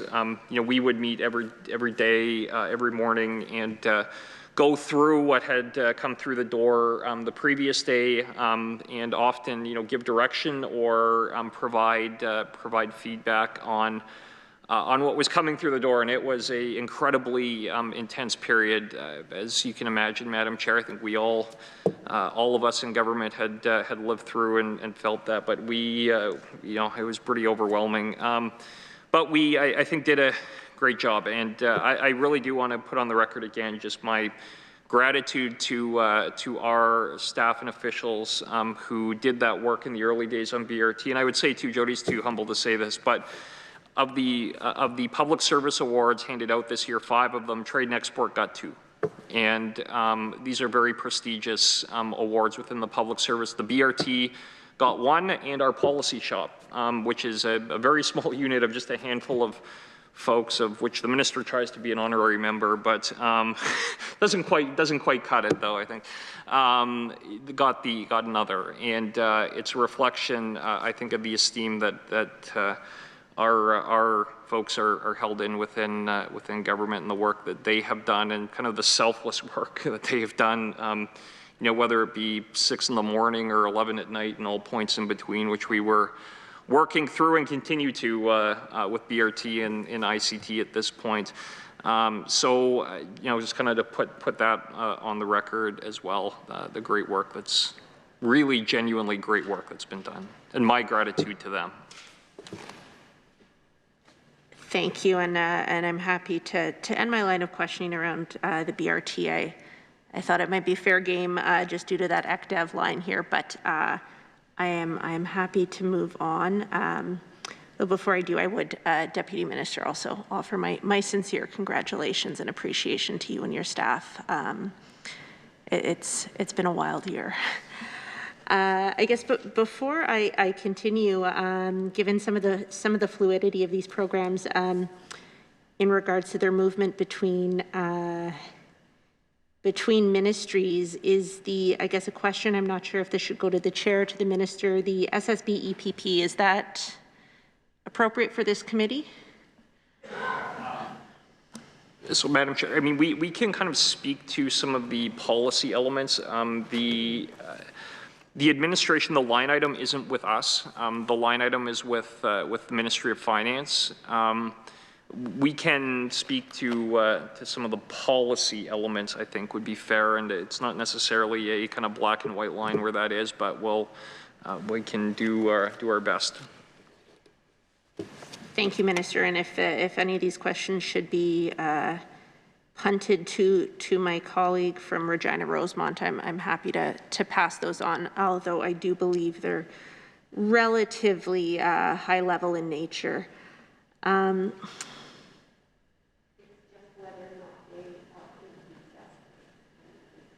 Yes. So, I'm sorry, Madam Chair, in terms of clarification, should I proceed or leave these for... If they belong to finance, because that's where this program is, then I would suggest that that's where they go. Okay, so I'm hearing I should leave these for the member from Regina Rosemont. Okay, happy to do that. Thank you. Okay. I think perhaps I will turn then to certainly one of my new learnings, which was quite fun to work through, the annual Regulatory Modernization Progress Report, which I do believe falls under the jurisdiction of the Ministry of Trade and Export Development. And I guess to begin, a question to help me narrow my questions here. As I go forward, I sincerely do applaud the efforts of this program in regards to reducing the administrative burden and red tape that is placed. But I would note there's and not by means of criticism, there is a vast disparity in the values listed in terms of cost savings. They range from, I believe, $16,000 at the low end to $78 million at the high end. And I'm not suggesting that the $78 million one is inherently of more utility than the $16,000 savings to the interest groups who are advocating for those reductions in that administrative burden. But I'm wondering if there is some broad commentary that can be offered or indication of how each of these items is prioritized. I do understand the submission processes, which are outlined within the reports, but in terms of within the mechanisms of government, how do you folks identify which are going to be essentially triaged and tackled in any given year? So, Madam Chair, I'm happy to respond. We're going to go get some additional information on that, but before we do, I can say that this has been has been a priority, and we have a regulatory modernization unit within the ministry that has done some very good work. And this has been a significant undertaking and process within government going back a decade that we've been working through different elements of this. And there has been some evolution over that period of time as well. And officials, though, are tasked with working through this, working with line ministries, but we will provide some additional information about some of the specific questions, I guess, about how we prioritize. So.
and turn to the Minister for comments on the last question. Thanks, Madam Chair. Appreciate it. So we have some additional information for the committee with regard to the regulatory review process. So this, of course, is a process that's managed by the Red Tape Reduction Committee within government, which is a technically a subcommittee of the Operations Committee. So this committee is tasked with managing the government's red tape reduction plan, which is at the heart of which, anyway, is a 10-year rolling review of all business-related regulations. So we have been working through this now for a number of years, and there are a number of different ways or elements that go into selecting which regulations are going to be reviewed through that process, including submissions from groups like the Business Council or the Canadian Federation for Independent Business, or submissions through our website, which we have set up a couple of years ago. I think actually even more than that. I think about 3 years ago, to receive submissions from the public on problematic or challenging regulations. So, you know, the underlying objective, though, is that we will have an ongoing 10-year review of those business-related regulations. So we will get to all of them through this process, and I think that you know, we've made progress, and you know, having the direct engagement of members who are elected in that process has made a positive difference in how that outcome has worked. And you know, the last 3 years we've actually got A's on the red tape reduction report card, which I think is a reflection of the fact that there is recognition of the progress that we have made as a government in reducing red tape. But I'll turn it over to Deputy Minister Banks for some additional comments. Thank you, Minister, and thank you for your question. As Minister Harrison laid out, we do have a regulatory modernization unit within the Ministry of Trade and Export Development that provides support to the Red Tape Committee and works very closely with them. And so, and as Minister Harrison also mentioned, we are ensuring that all business regulations are reviewed at least once every 10 years. And so we work very carefully with other and collaboratively with other ministries and agencies to ensure that they are able to meet that target. So we do put out an annual call for submissions to each of those ministries and ask them to come back with a plan around how that review will take place. The team at the Ministry of Trade and Export Development then put together an annual work plan that they, and that is where some of that, you know, the triage, as you said, and the prioritization comes in. And so, you know, we work closely to make sure that ministries are going to be able to meet that 10-year time frame.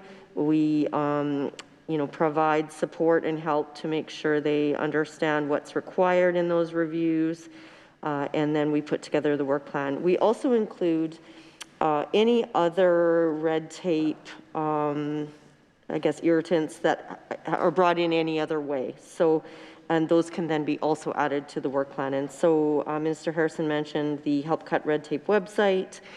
We have very regular contract with the Saskatchewan Business Council and the kind of Federation of Independent Business. And so, you know, we use those tools as well to make sure we understand red tape. And then we also have been using the direct cost estimator as a tool to measure the impact of those regulatory amendments that come out of that work. And so we also provide support and training to other ministry staff to be able to use and take advantage of the direct cost estimator tool in all the work that they do.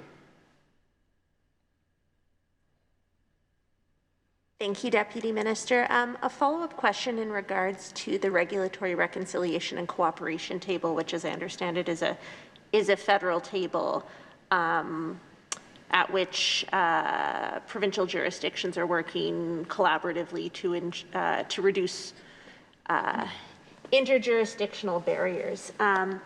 And I'm wondering if you can offer comment in regards to how Saskatchewan priorities are being brought forward, received, and how these priorities are identified and selected for that interprovincial regulatory reconciliation and cooperation table. Sorry. Madam Chair, I can give some preliminary comments, and we're going to go consult with our trade policy folks and provide some additional information. But you know, I can speak to this in a pretty direct, firsthand way, having you know, sat through, not just sat through, but I mean, I actively participated in as a minister the entire Canada Free Trade Agreement negotiation process, which is, of course, the successor to the Agreement on Internal Trade, which is the interprovincial and national agreement that regulates how internal trade in Canada works, which is a incredibly complicated piece of business. I can tell you from that experience. You know, we worked through, I think, about 12 ministerials on the CFTA, and also I think there were probably 20 plus rounds at the officials level of formal negotiation, in addition to all of the informal discussion about moving that file forward. And you know, it's one I'm pretty passionate about, and we have a whole host of folks who are in our trade policy branch as well. You know, I think on the face of it, it's pretty easy to say, well, there's too many internal trade barriers in Canada. You know, I don't disagree with that kind of assertion on its face, but it really is very, very challenging when you get down into the nuts and bolts of what actual trade barriers are within Canada, which is primarily regulatory differences between provinces. It's not, you know, tariff barriers that are put up between provincial jurisdictions.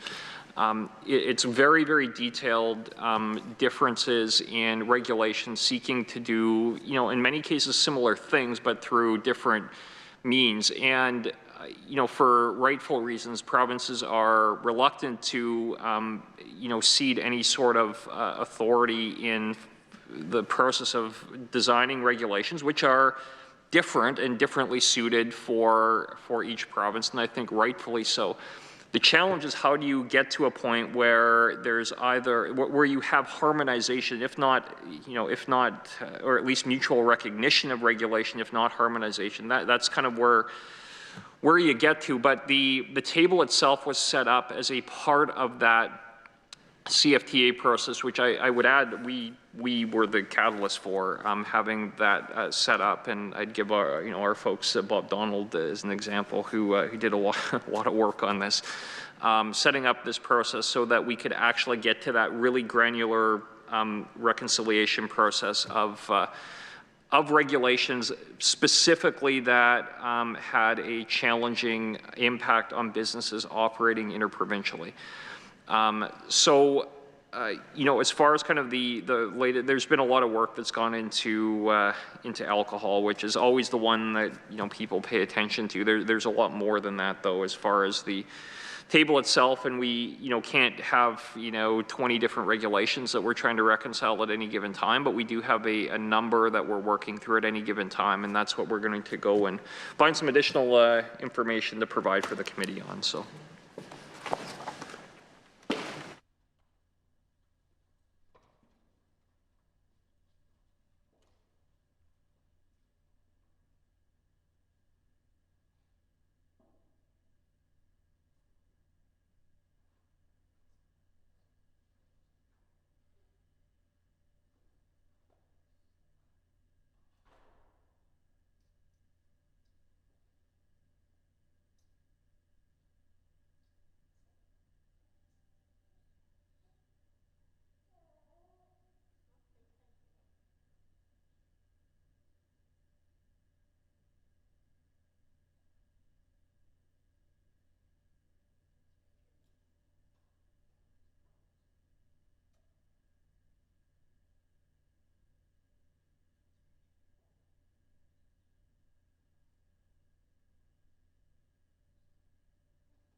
So thank you, Madam Chair. So we've been able to compile a list of the items that are under review right now through the regulatory reconciliation table, and also I think some that have been considered over the course of the past handful of years. So I'm going to turn it over to Deputy Minister Banks, though, to go through that.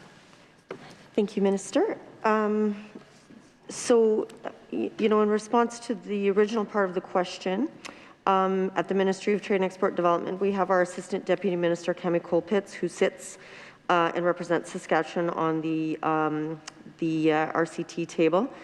So that is you know, it does have both federal and provincial and territorial members. I believe it's formally called the Committee on Internal Trade.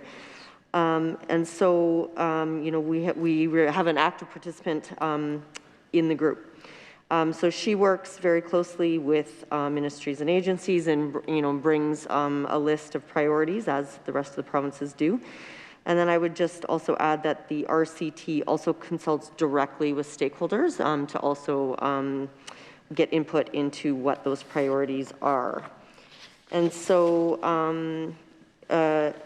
as a table, that they also create an annual work plan consisting of the items that jurisdictions or stakeholders propose for either reconciliation or cooperation.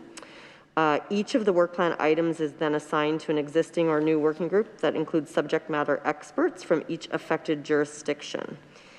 And so to date, the RCT has negotiated 10 endorsed agreements. Saskatchewan has signed on to 5.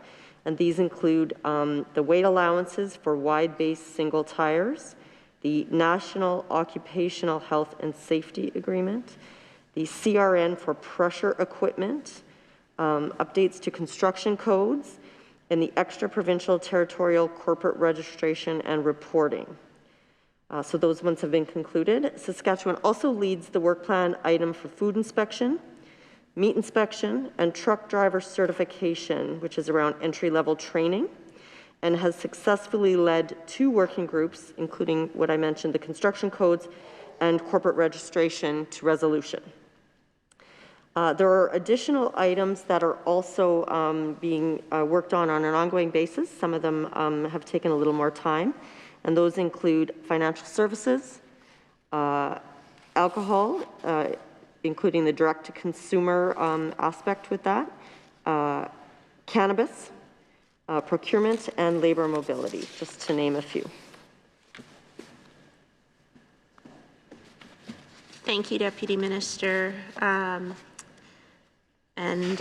I appreciate the thorough and thoughtful answer, and I would just like to take the opportunity to put I'd be a bad former school board trustee if I didn't put a plug in for the local improvement tax for consideration around one level of government taxing another, as well as perhaps some future consideration to the warehouse item discussed under SLGA, which was described to me by industry people as clear as mud.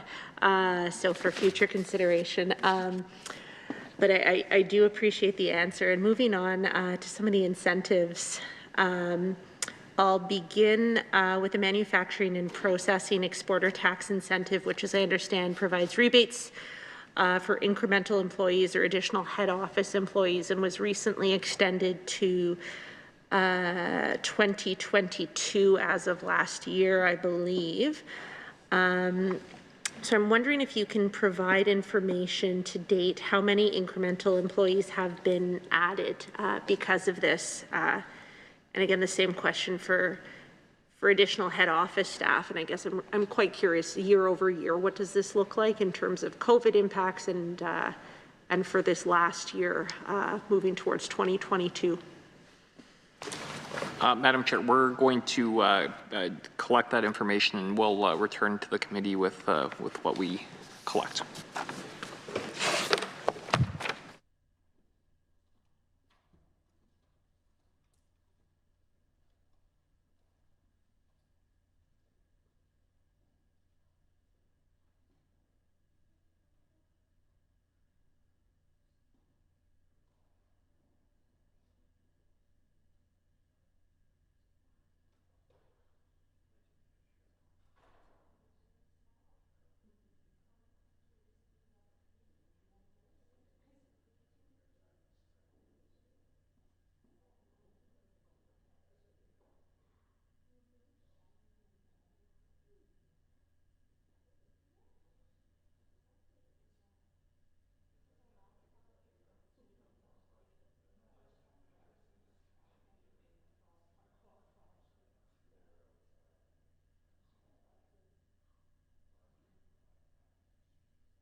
So thanks, Madam Chair. So I can provide kind of some higher level information on the manufacturing and processing export incentive, and then Deputy Minister will be able to speak to some of the more details on that. But important to note, though, that Finance are actually the lead ministry on the administration of the tax credit, as they are with other tax initiatives. But what this is it provides eligible corporations with non-refundable tax credits equal to $3,000 for each incremental full-time employee for each of the 2015 through 2022 taxation years, and it provides eligible corporations with non-refundable tax credits equal to $10,000 for each incremental full-time employee in an eligible head office position for each of the 2015 through 2022 taxation years.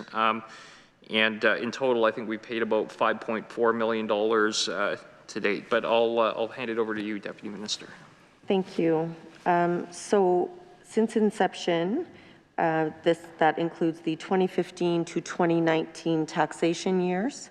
There have been 44 claims for $2.5 million have been paid for the hiring incentive, and 10 claims for $2.87 million have been paid for the head office incentive. But we do not have the additional information around how many jobs that has actually created. But I think Finance would definitely have that information. Thank you. And perhaps a question to the chair. If I have additional questions here about some of the incentive, reading between the lines, should I be again also sending those to the member for Rosemont if those are in? Yes, Ms. Young, particularly if they are numbers that are particular to Finance rather than to this ministry. Thank you. Thank you for that clarification. I might, while the minister and his officials were out of the room, I was reflecting on some of the minister's comments earlier, so I might just circle back a little bit. The minister, I believe, had mentioned the Vienna Convention in some of his remarks. So question is, in bringing that up, is the minister concerned as it pertains to the People's Republic of China in regards to the detainment potentially of Saskatchewan officials? I would say that we want to be very cautious, and the safety of our officials is of paramount concern. And obviously, the People's Republic have detained former officials of the Government of Canada, at least one, in the recent past. And I think there was, I forget exactly what it was, but there was a communication from one official in the Chinese Foreign Ministry saying that hardly anybody actually gets detained over there arbitrarily. So I'm not entirely sure how much confidence that gives. But look, I mean, not to be flippant, because this isn't something to be flippant about. We want to make sure that our officials are as in the best possible position they can be doing their job, and I think transitioning to the setup that we're going to have going forward is going to be the ideal one for Saskatchewan. Thank you, Minister. And along that same line, recognizing the state of relations currently between Canada and China have shifted considerably since the conception of that initial trade office back in, I believe the Deputy Minister said 2010. Forgive me, I can't remember the exact year. Is there commentary that can be offered on the relationship between Saskatchewan and China, which I believe is our second largest trading partner, in light of the illegal detainment of Canadian citizens, and certainly what are being discussed is genocidal actions taken against Uyghur and Turkic Muslim minorities? No, I think I kind of addressed some of this, Madam Chair, in earlier comments. I would say, firstly, which I've said on many occasions before, Saskatchewan doesn't have a foreign policy. The Government of Canada has a foreign policy. Saskatchewan does have interests, and we will speak to those interests when necessary. But the relationship with the commercial relationship with China continues to be one that is significant. But I would say that I think it is a healthy thing that we are seeing diversification in that trade relationship to other markets in the products that we export. And I would say that that is not a coincidental thing. I mean, we are seeking to diversify where our exports are going into markets around the world. I think for a long time it really was an easy thing to work in that Chinese market when you did have a higher degree of predictability around around both commercial relationships, but also political stability that clearly has eroded over the last number of years on both fronts, on the economic certainty and on the political stability component. So I think it's very much in our interest to seek to diversify where exports that may have been going to China at one point could at least go to other markets in the future. And canola is the obvious example of that, where we've seen significant diversification away from the Chinese market into others.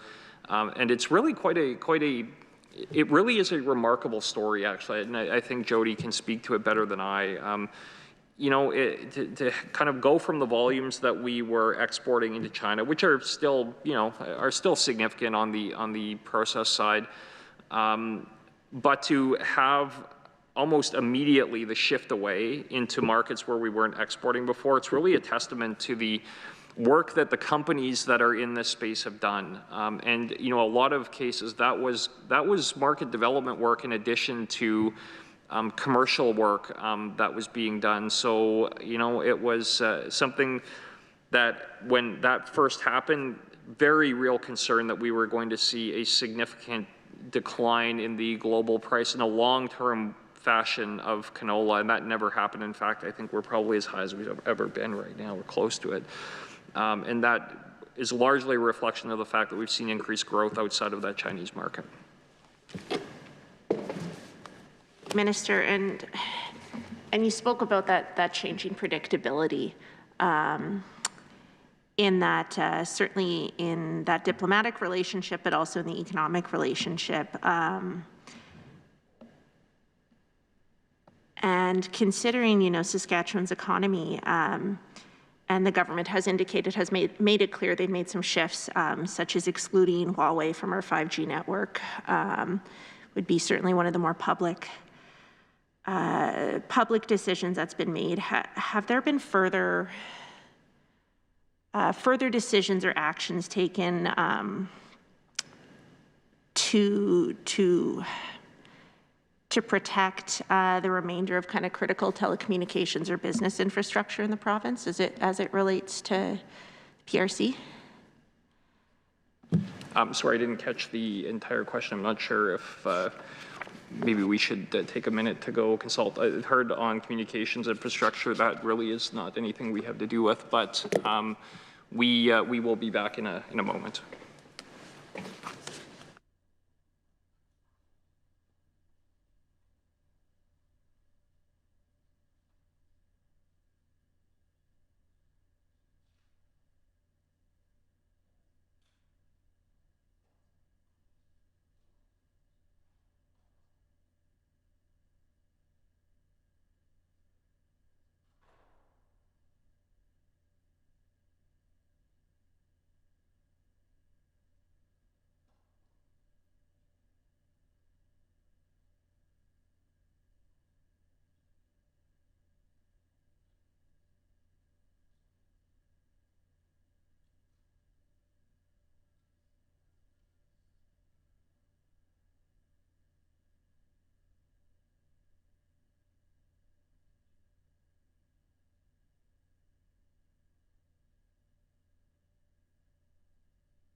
Thanks, Madam Chair. So I reviewed the question back there.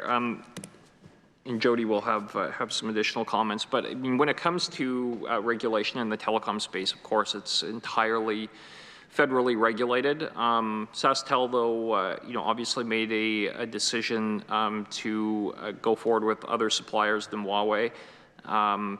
I would kind of offer that those questions with regard to rationale, reasons, wherefores, and whys be put to SaskPower officials at the appropriate juncture. But Jody, you may have something more to add. Thank you, Minister. I think when we are doing business globally, we are always ensuring that we are, being very up to speed on sort of security measures and how we protect our information and how we conduct our business safely. And so, working with China is no different. And so we do extra training for our staff, particularly anybody that's going abroad. We have received briefings on how to do business safely and securely internationally. And so I would just say we take it very seriously, and that it is part of our training and part of how we do our work. Thank you, Deputy Minister. I do appreciate the reminder of the regulation of the telecommunications side of things. I was just more broadly, since the minister brought it up, interested in, our ongoing business relationship with the People's Republic of China. And if anything related to business infrastructure is off the table. I mean, another example that came to mind while the minister and his officials were out of the room was I believe it's the Yancoal potash mine, which I understand to also be Chinese state-owned. So again, I guess broadly speaking, since it was raised, I'm curious if the minister can comment on, whether the government is going to continue the same level of relationship that we have seen to date with the People's Republic of China in light of, the detainment of Michael Spavor and Michael Kovrig and the genocide against Uyghur and Turkic Muslim minorities, or if this is something that the minister and ministry is planning to shift. Well, we can go on the specific project. I think last year we got zero foreign direct investment from China, I believe, but we can provide some additional information on that particular project.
Thanks, Madam Chair. So we've been able to consulted with our economic development folks with regard to the specific project for the committee, and I think also have some information for the committee in a broader context. So on the specific project, we haven't heard from that proponent company in over a year now.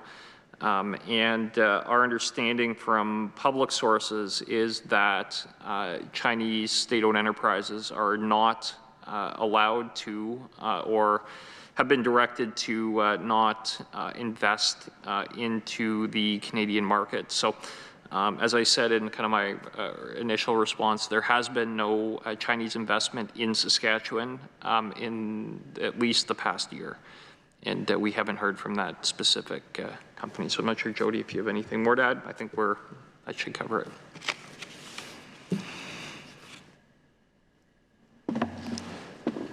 Thank you. Sorry, the minister indicated he had higher level comments, or was that that was it? Okay, great.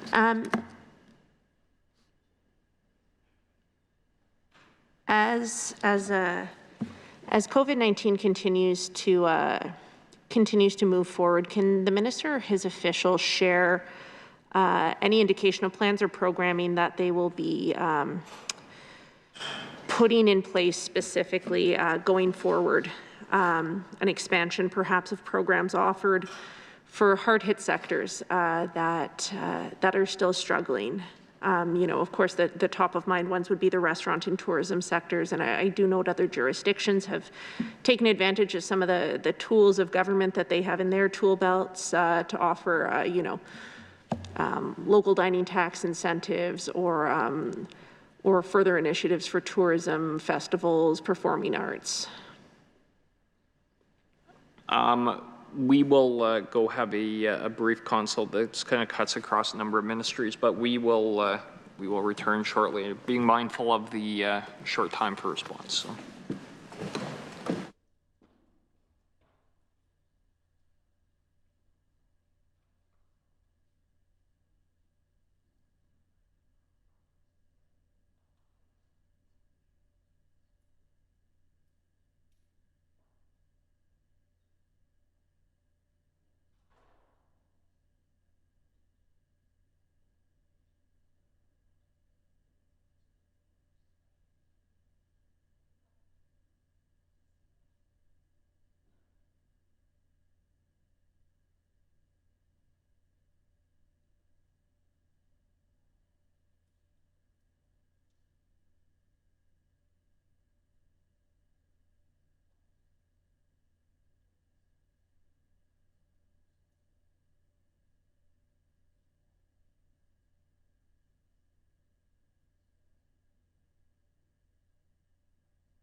So thanks very much, Madam Chair. So I think we have some additional information with regard to the support programs that the government has put in place. And I'm not going to go through every single one and every single dollar amount, but you know, between the small business emergency payment, you know, the six pay periods that have been in place, the tourism sector support program, and kind of the 2 application intake periods for that, the Reopen Saskatchewan Training Subsidy, the strong adaptation, the strong recovery adaptation rebate as well. I mean, it's been well over $100 million thus far that has been directly put into the hands of businesses. With regard to the go forward, I would just say to stay tuned. You know, there's going to be news coming relatively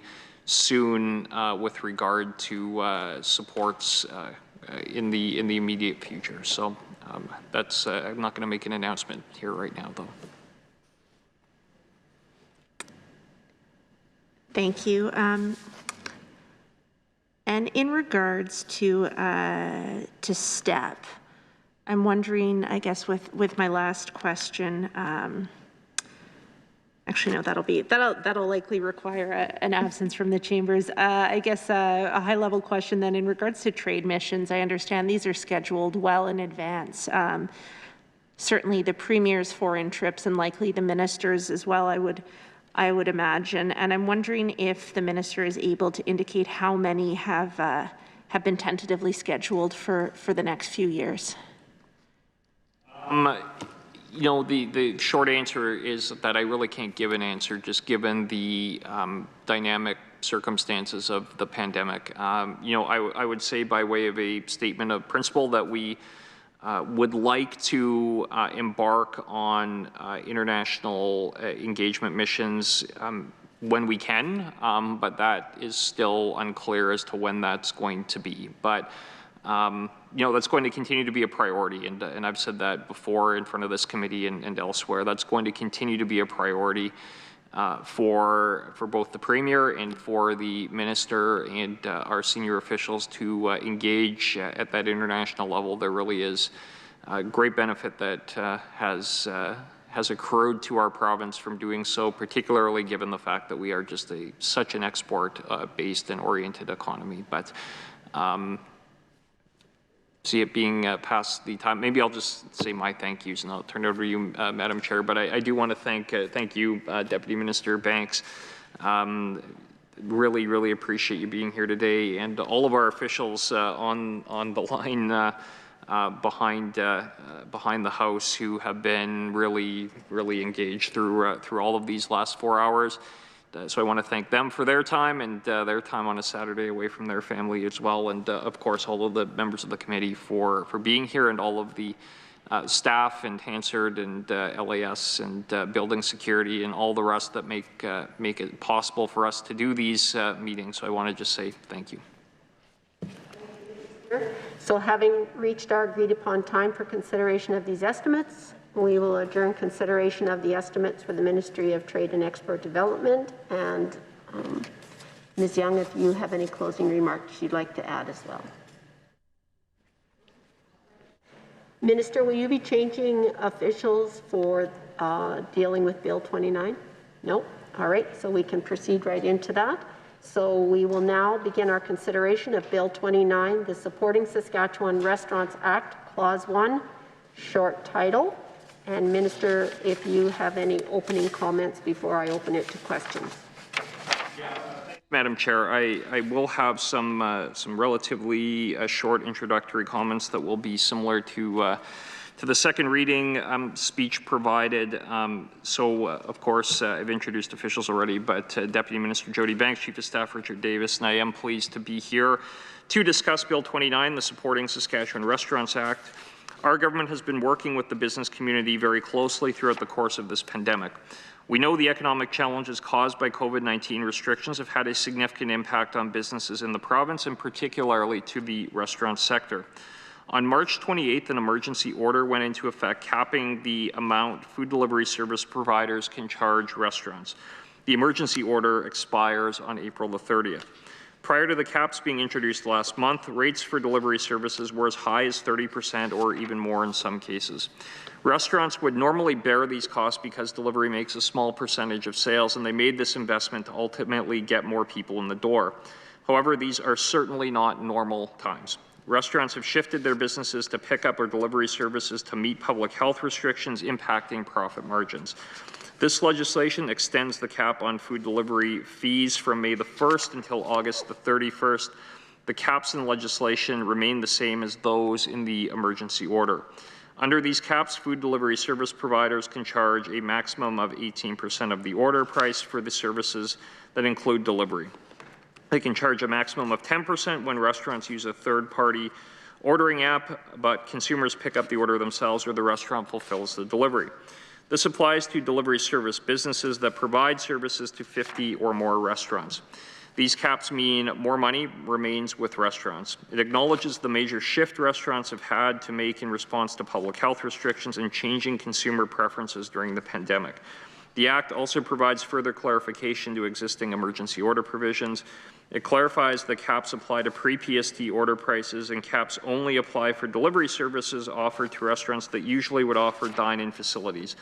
The legislation also establishes the authority for government to administer fines for businesses that do not comply with the cap through regulation, and I want to offer and proffer my thanks to Hospitality Saskatchewan for their very, very close involvement in the putting together of both the emergency order and this legislation.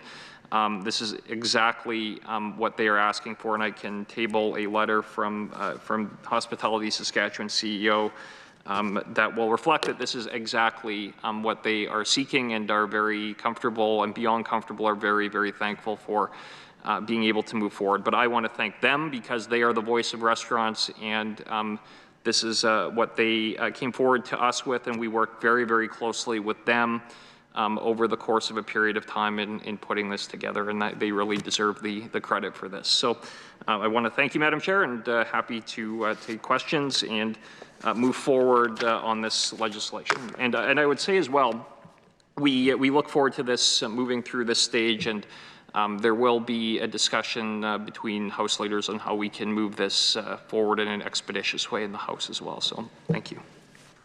Thank you, Minister. And I'll open the floor to questions from any members. I recognize Ms. Young. Thank you, Madam Chair. And this being my first go-around, I will be certainly relying on yourself and the clerks for any procedural assistance, although I will endeavor to be clear and efficient. I had spoken previously to some concerns that we do have with this act, although in general we are quite supportive, certainly, of the objectives. And as previously noted, and I will notify the chair, I will notify the minister as well, I will be proposing some amendments specifically around the 18% cap in regards to a previous call for 15% cap. So if the minister could perhaps, I think he's rolling his eyes, but I'm curious if there's a comment he can provide as to how that 18% was selected.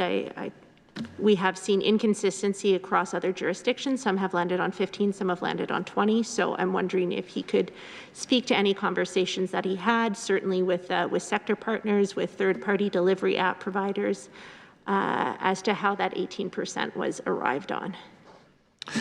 Well, thanks, Madam Chair. I wasn't rolling my eyes, but I can speak to the very, very good discussions that we have had with Hospitality Saskatchewan, who are the voice of restaurants, and the CEO, Jim Bentz, who represents, as the CEO, those restaurants through his very strong voice. And you know, I'll quote maybe a couple of parts of the formal letter put forward by Hospitality Saskatchewan, received April 1, 2021, and I'll just quote this. On March 25th, 2021, Premier Scott Moe ordered Effective March 28, 2021 to April 30th, a cap of 18% on the purchase price of food and beverage that is delivered on the purchase price for food and beverage that is picked up or delivered by other providers.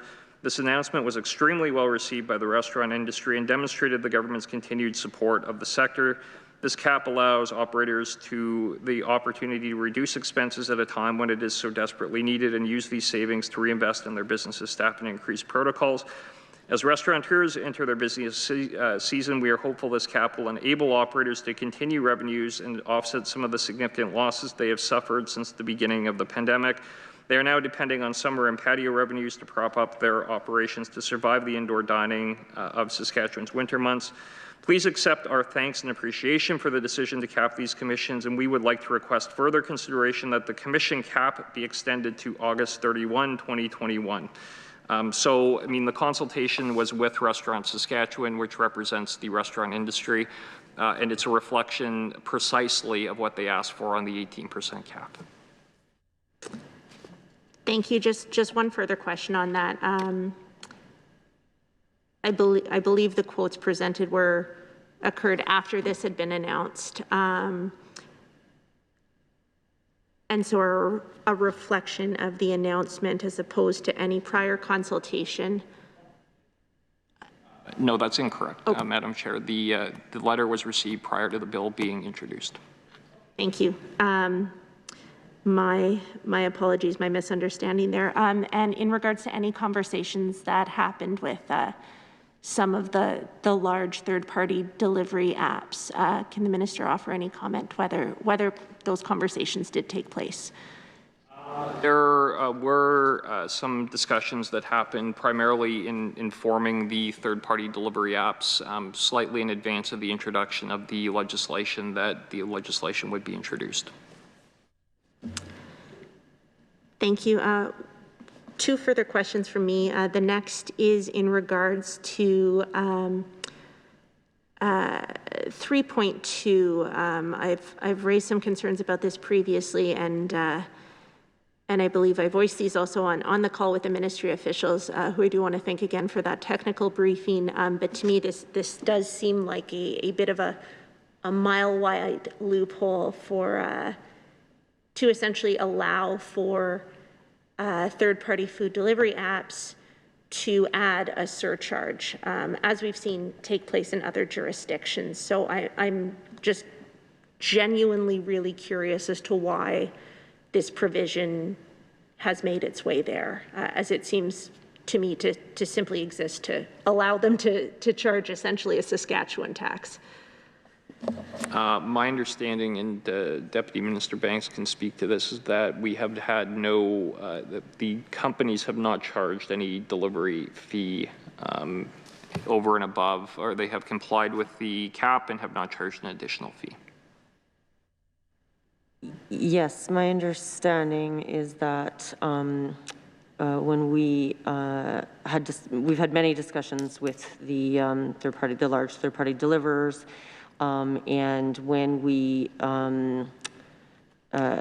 talked to them about the 18%, there was in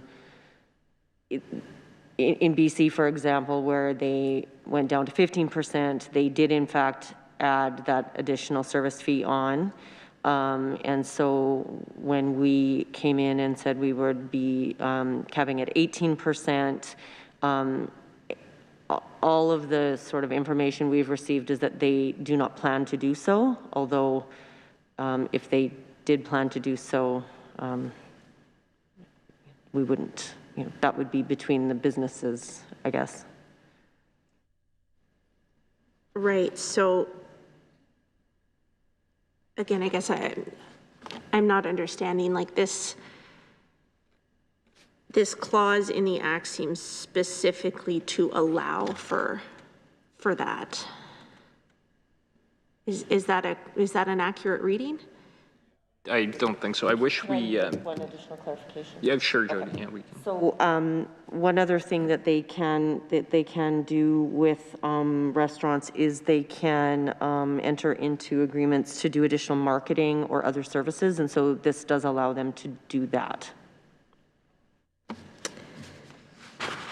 Thank you. And in regards to the duration of this act, I note that there is a hard end in place for it. And I'm interested in whether there is openness to removing that end date of August and potentially allowing this to continue as even once COVID-19 has ended. Certainly the restaurant sector will need a bit of a runway to recover. So I'm looking, I guess, for any comment in regards to whether there is a willingness to extend that. Madam Chair, I would say that the date selected is a reflection of the request from the Restaurants Association or the Hospitality Saskatchewan Association representing the restaurants, and that's why the date selected is what it is. You know, we aren't particularly interested in legislating prices in the long term, but we worked in this circumstance given the situation with Hospitality Saskatchewan, and the date selected is a direct reflection of the request from that association. No further questions. Thank you. Ms. Young, do you have your amendments written? No, we start calling the bill.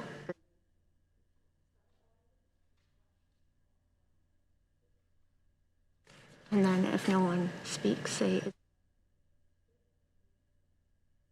There are no further questions at this point in time. We'll proceed to vote on the clauses.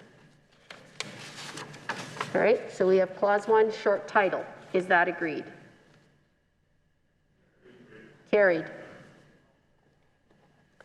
Clause 2, is that agreed? Carried. Clause 3. Were you Is that did you want to move an amendment? Clause 3? Okay, yeah. You have to provide it in writing.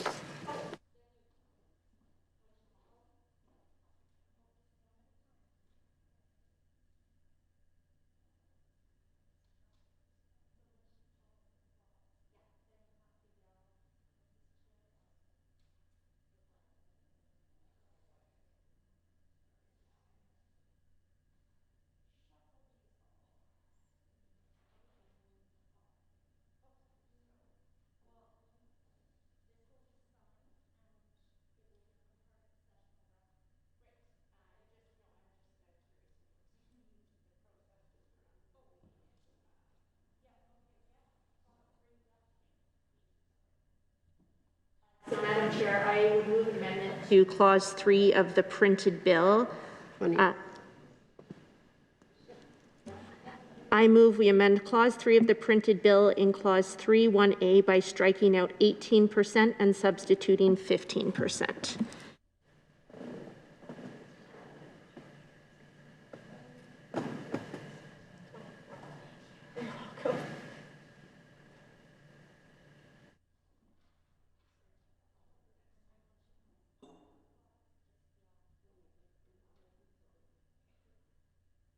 To read this. Yeah, let's find out if it's in order.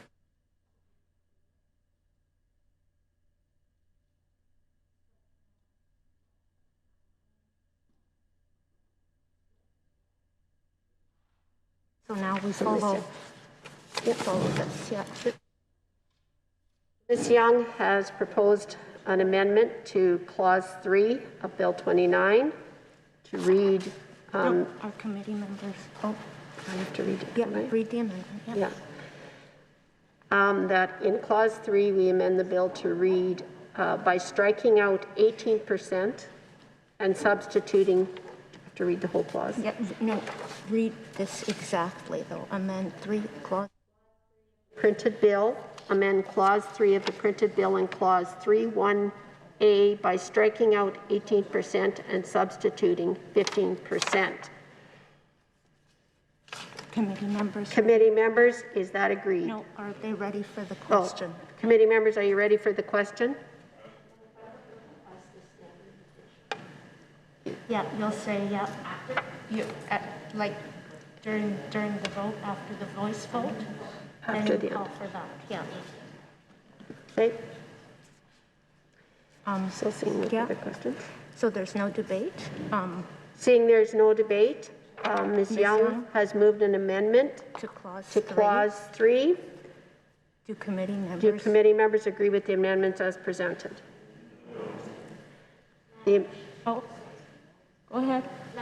Your request is standing division. Okay. I'll get you a script for that. In committees, I don't believe there is. A recorded division? Yeah.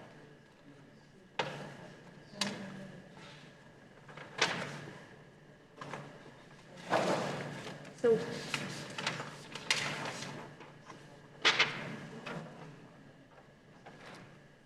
So we do that a little bit differently.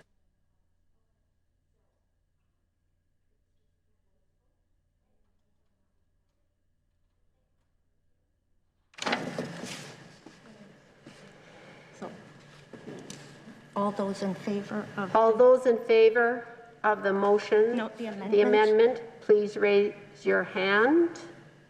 we've got 1 in favor. All those opposed, raise your hand.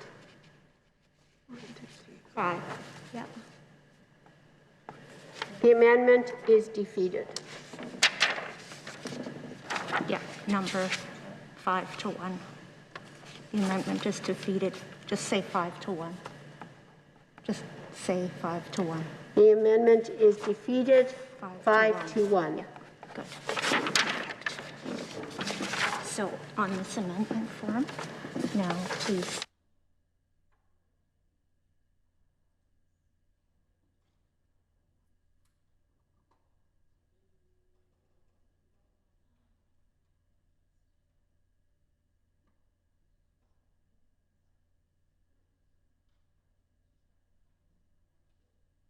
And now Now we move to we vote. continue here.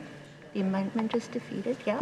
The amendment is defeated, and we will continue with the original clause. Clause 3. Is that agreed? Carried. Okay. Did you have more on clause? Okay, we'll have to, That's not till 15. no, she has another amendment on clause 3. We'll have to revert to the previous clause.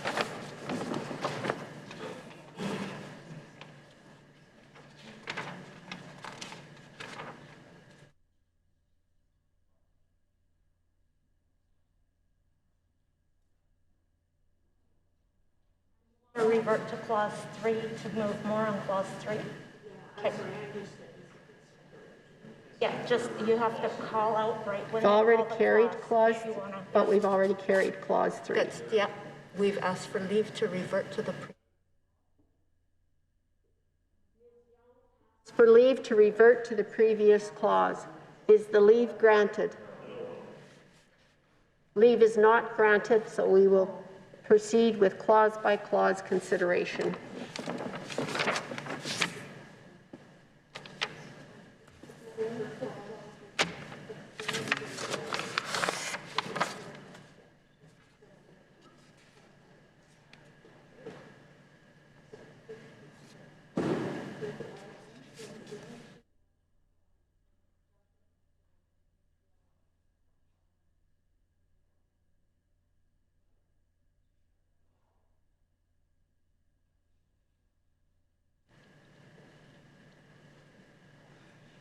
It will resume Yeah. because she only had to.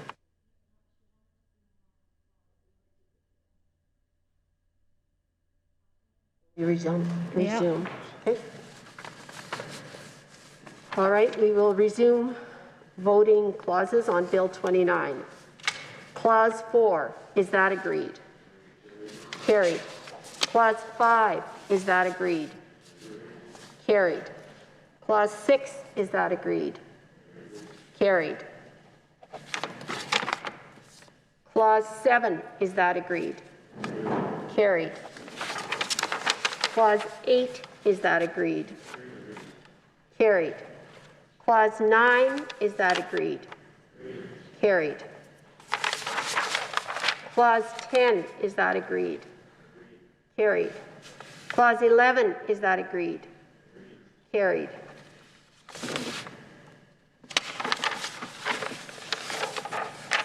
Clause 12, is that agreed? Carried. Clause 13, is that agreed? Carried. Clause 14, is that agreed? Carried. Clause 15. Ms. Young has a proposed amendment for Clause 15. Thank you, Madam Chair. I would move that we amend Clause 15 of the printed bill in subsection 15.2 by adding the following after Clause 15.2b to read as follows. C, the day following the date on which the state of emergency pursuant to subsection 17.1 of the Emergency Planning Act related to COVID-19 pandemic is no longer in force or effect.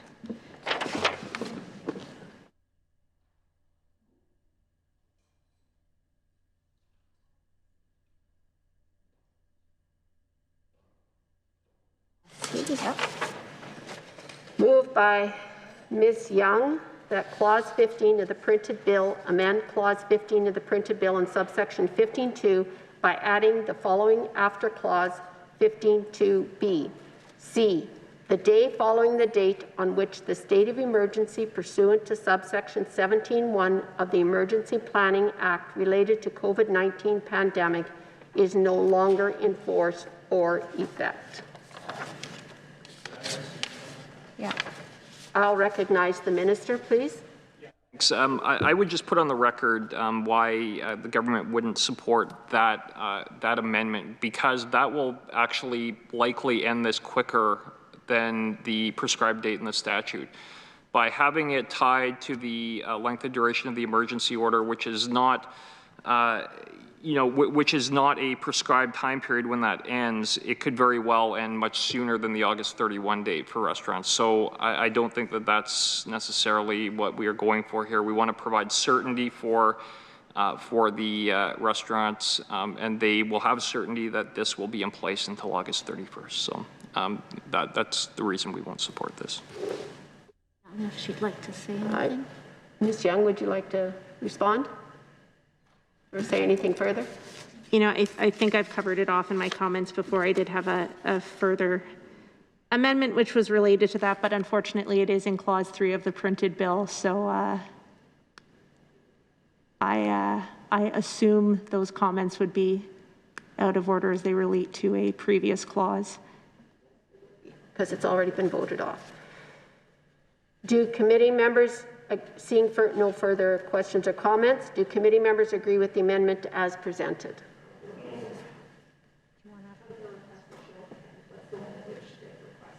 Yeah, I request recorded division. Madam Chair, I'd request a recorded division. Okay. Ms. Young has requested a recorded division.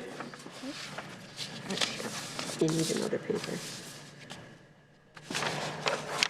No, you took it.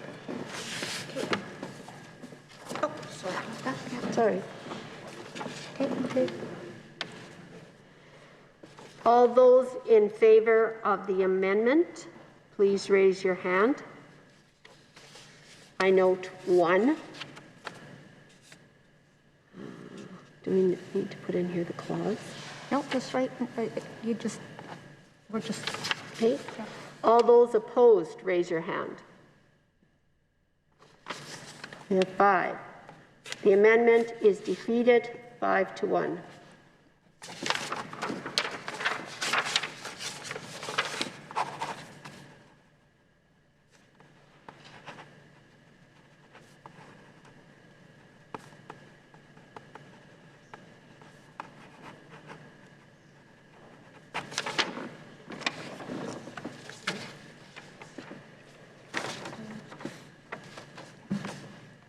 We will now vote on Clause 15. Do you have?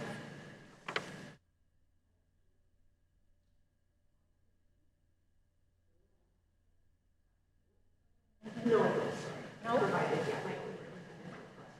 Oh, okay. Clause 15, is that agreed? Carried.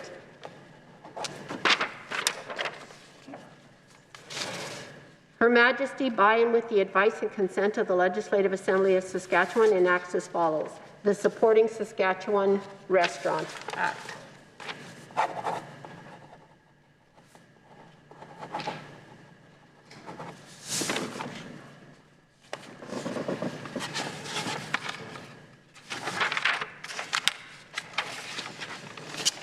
I would now ask a member to move that we report Bill number 29, the Supporting Saskatchewan Restaurants Act, without amendment. Mr. Steele so moves. Is that agreed? Carried. Minister, do you have any further closing remarks? I just want to thank the committee and all those involved for their attendance, presence, and diligence. Thank you, Minister. Ms. Young, do you have any further comments you'd like to make at this point in time? I would echo my earlier comments, certainly with respect to the officials for providing that technical briefing and all of the hard work and research that has gone on in this file in particular. And you know, I guess for the record, I would just express some personal disappointment. I understood coming into these committee meetings, and certainly by the minister's own comments in relation to this being the place where good work gets done, away from, I believe the words were, the fire and light of question period. And I guess I would just offer some personal disappointment in regards to some of the tone thus far. Young, that concludes our business this afternoon. I would ask a member to move a motion of adjournment. Mr. Cockrell so moves. All agreed? Carried. This committee now stands adjourned until the call of the chair.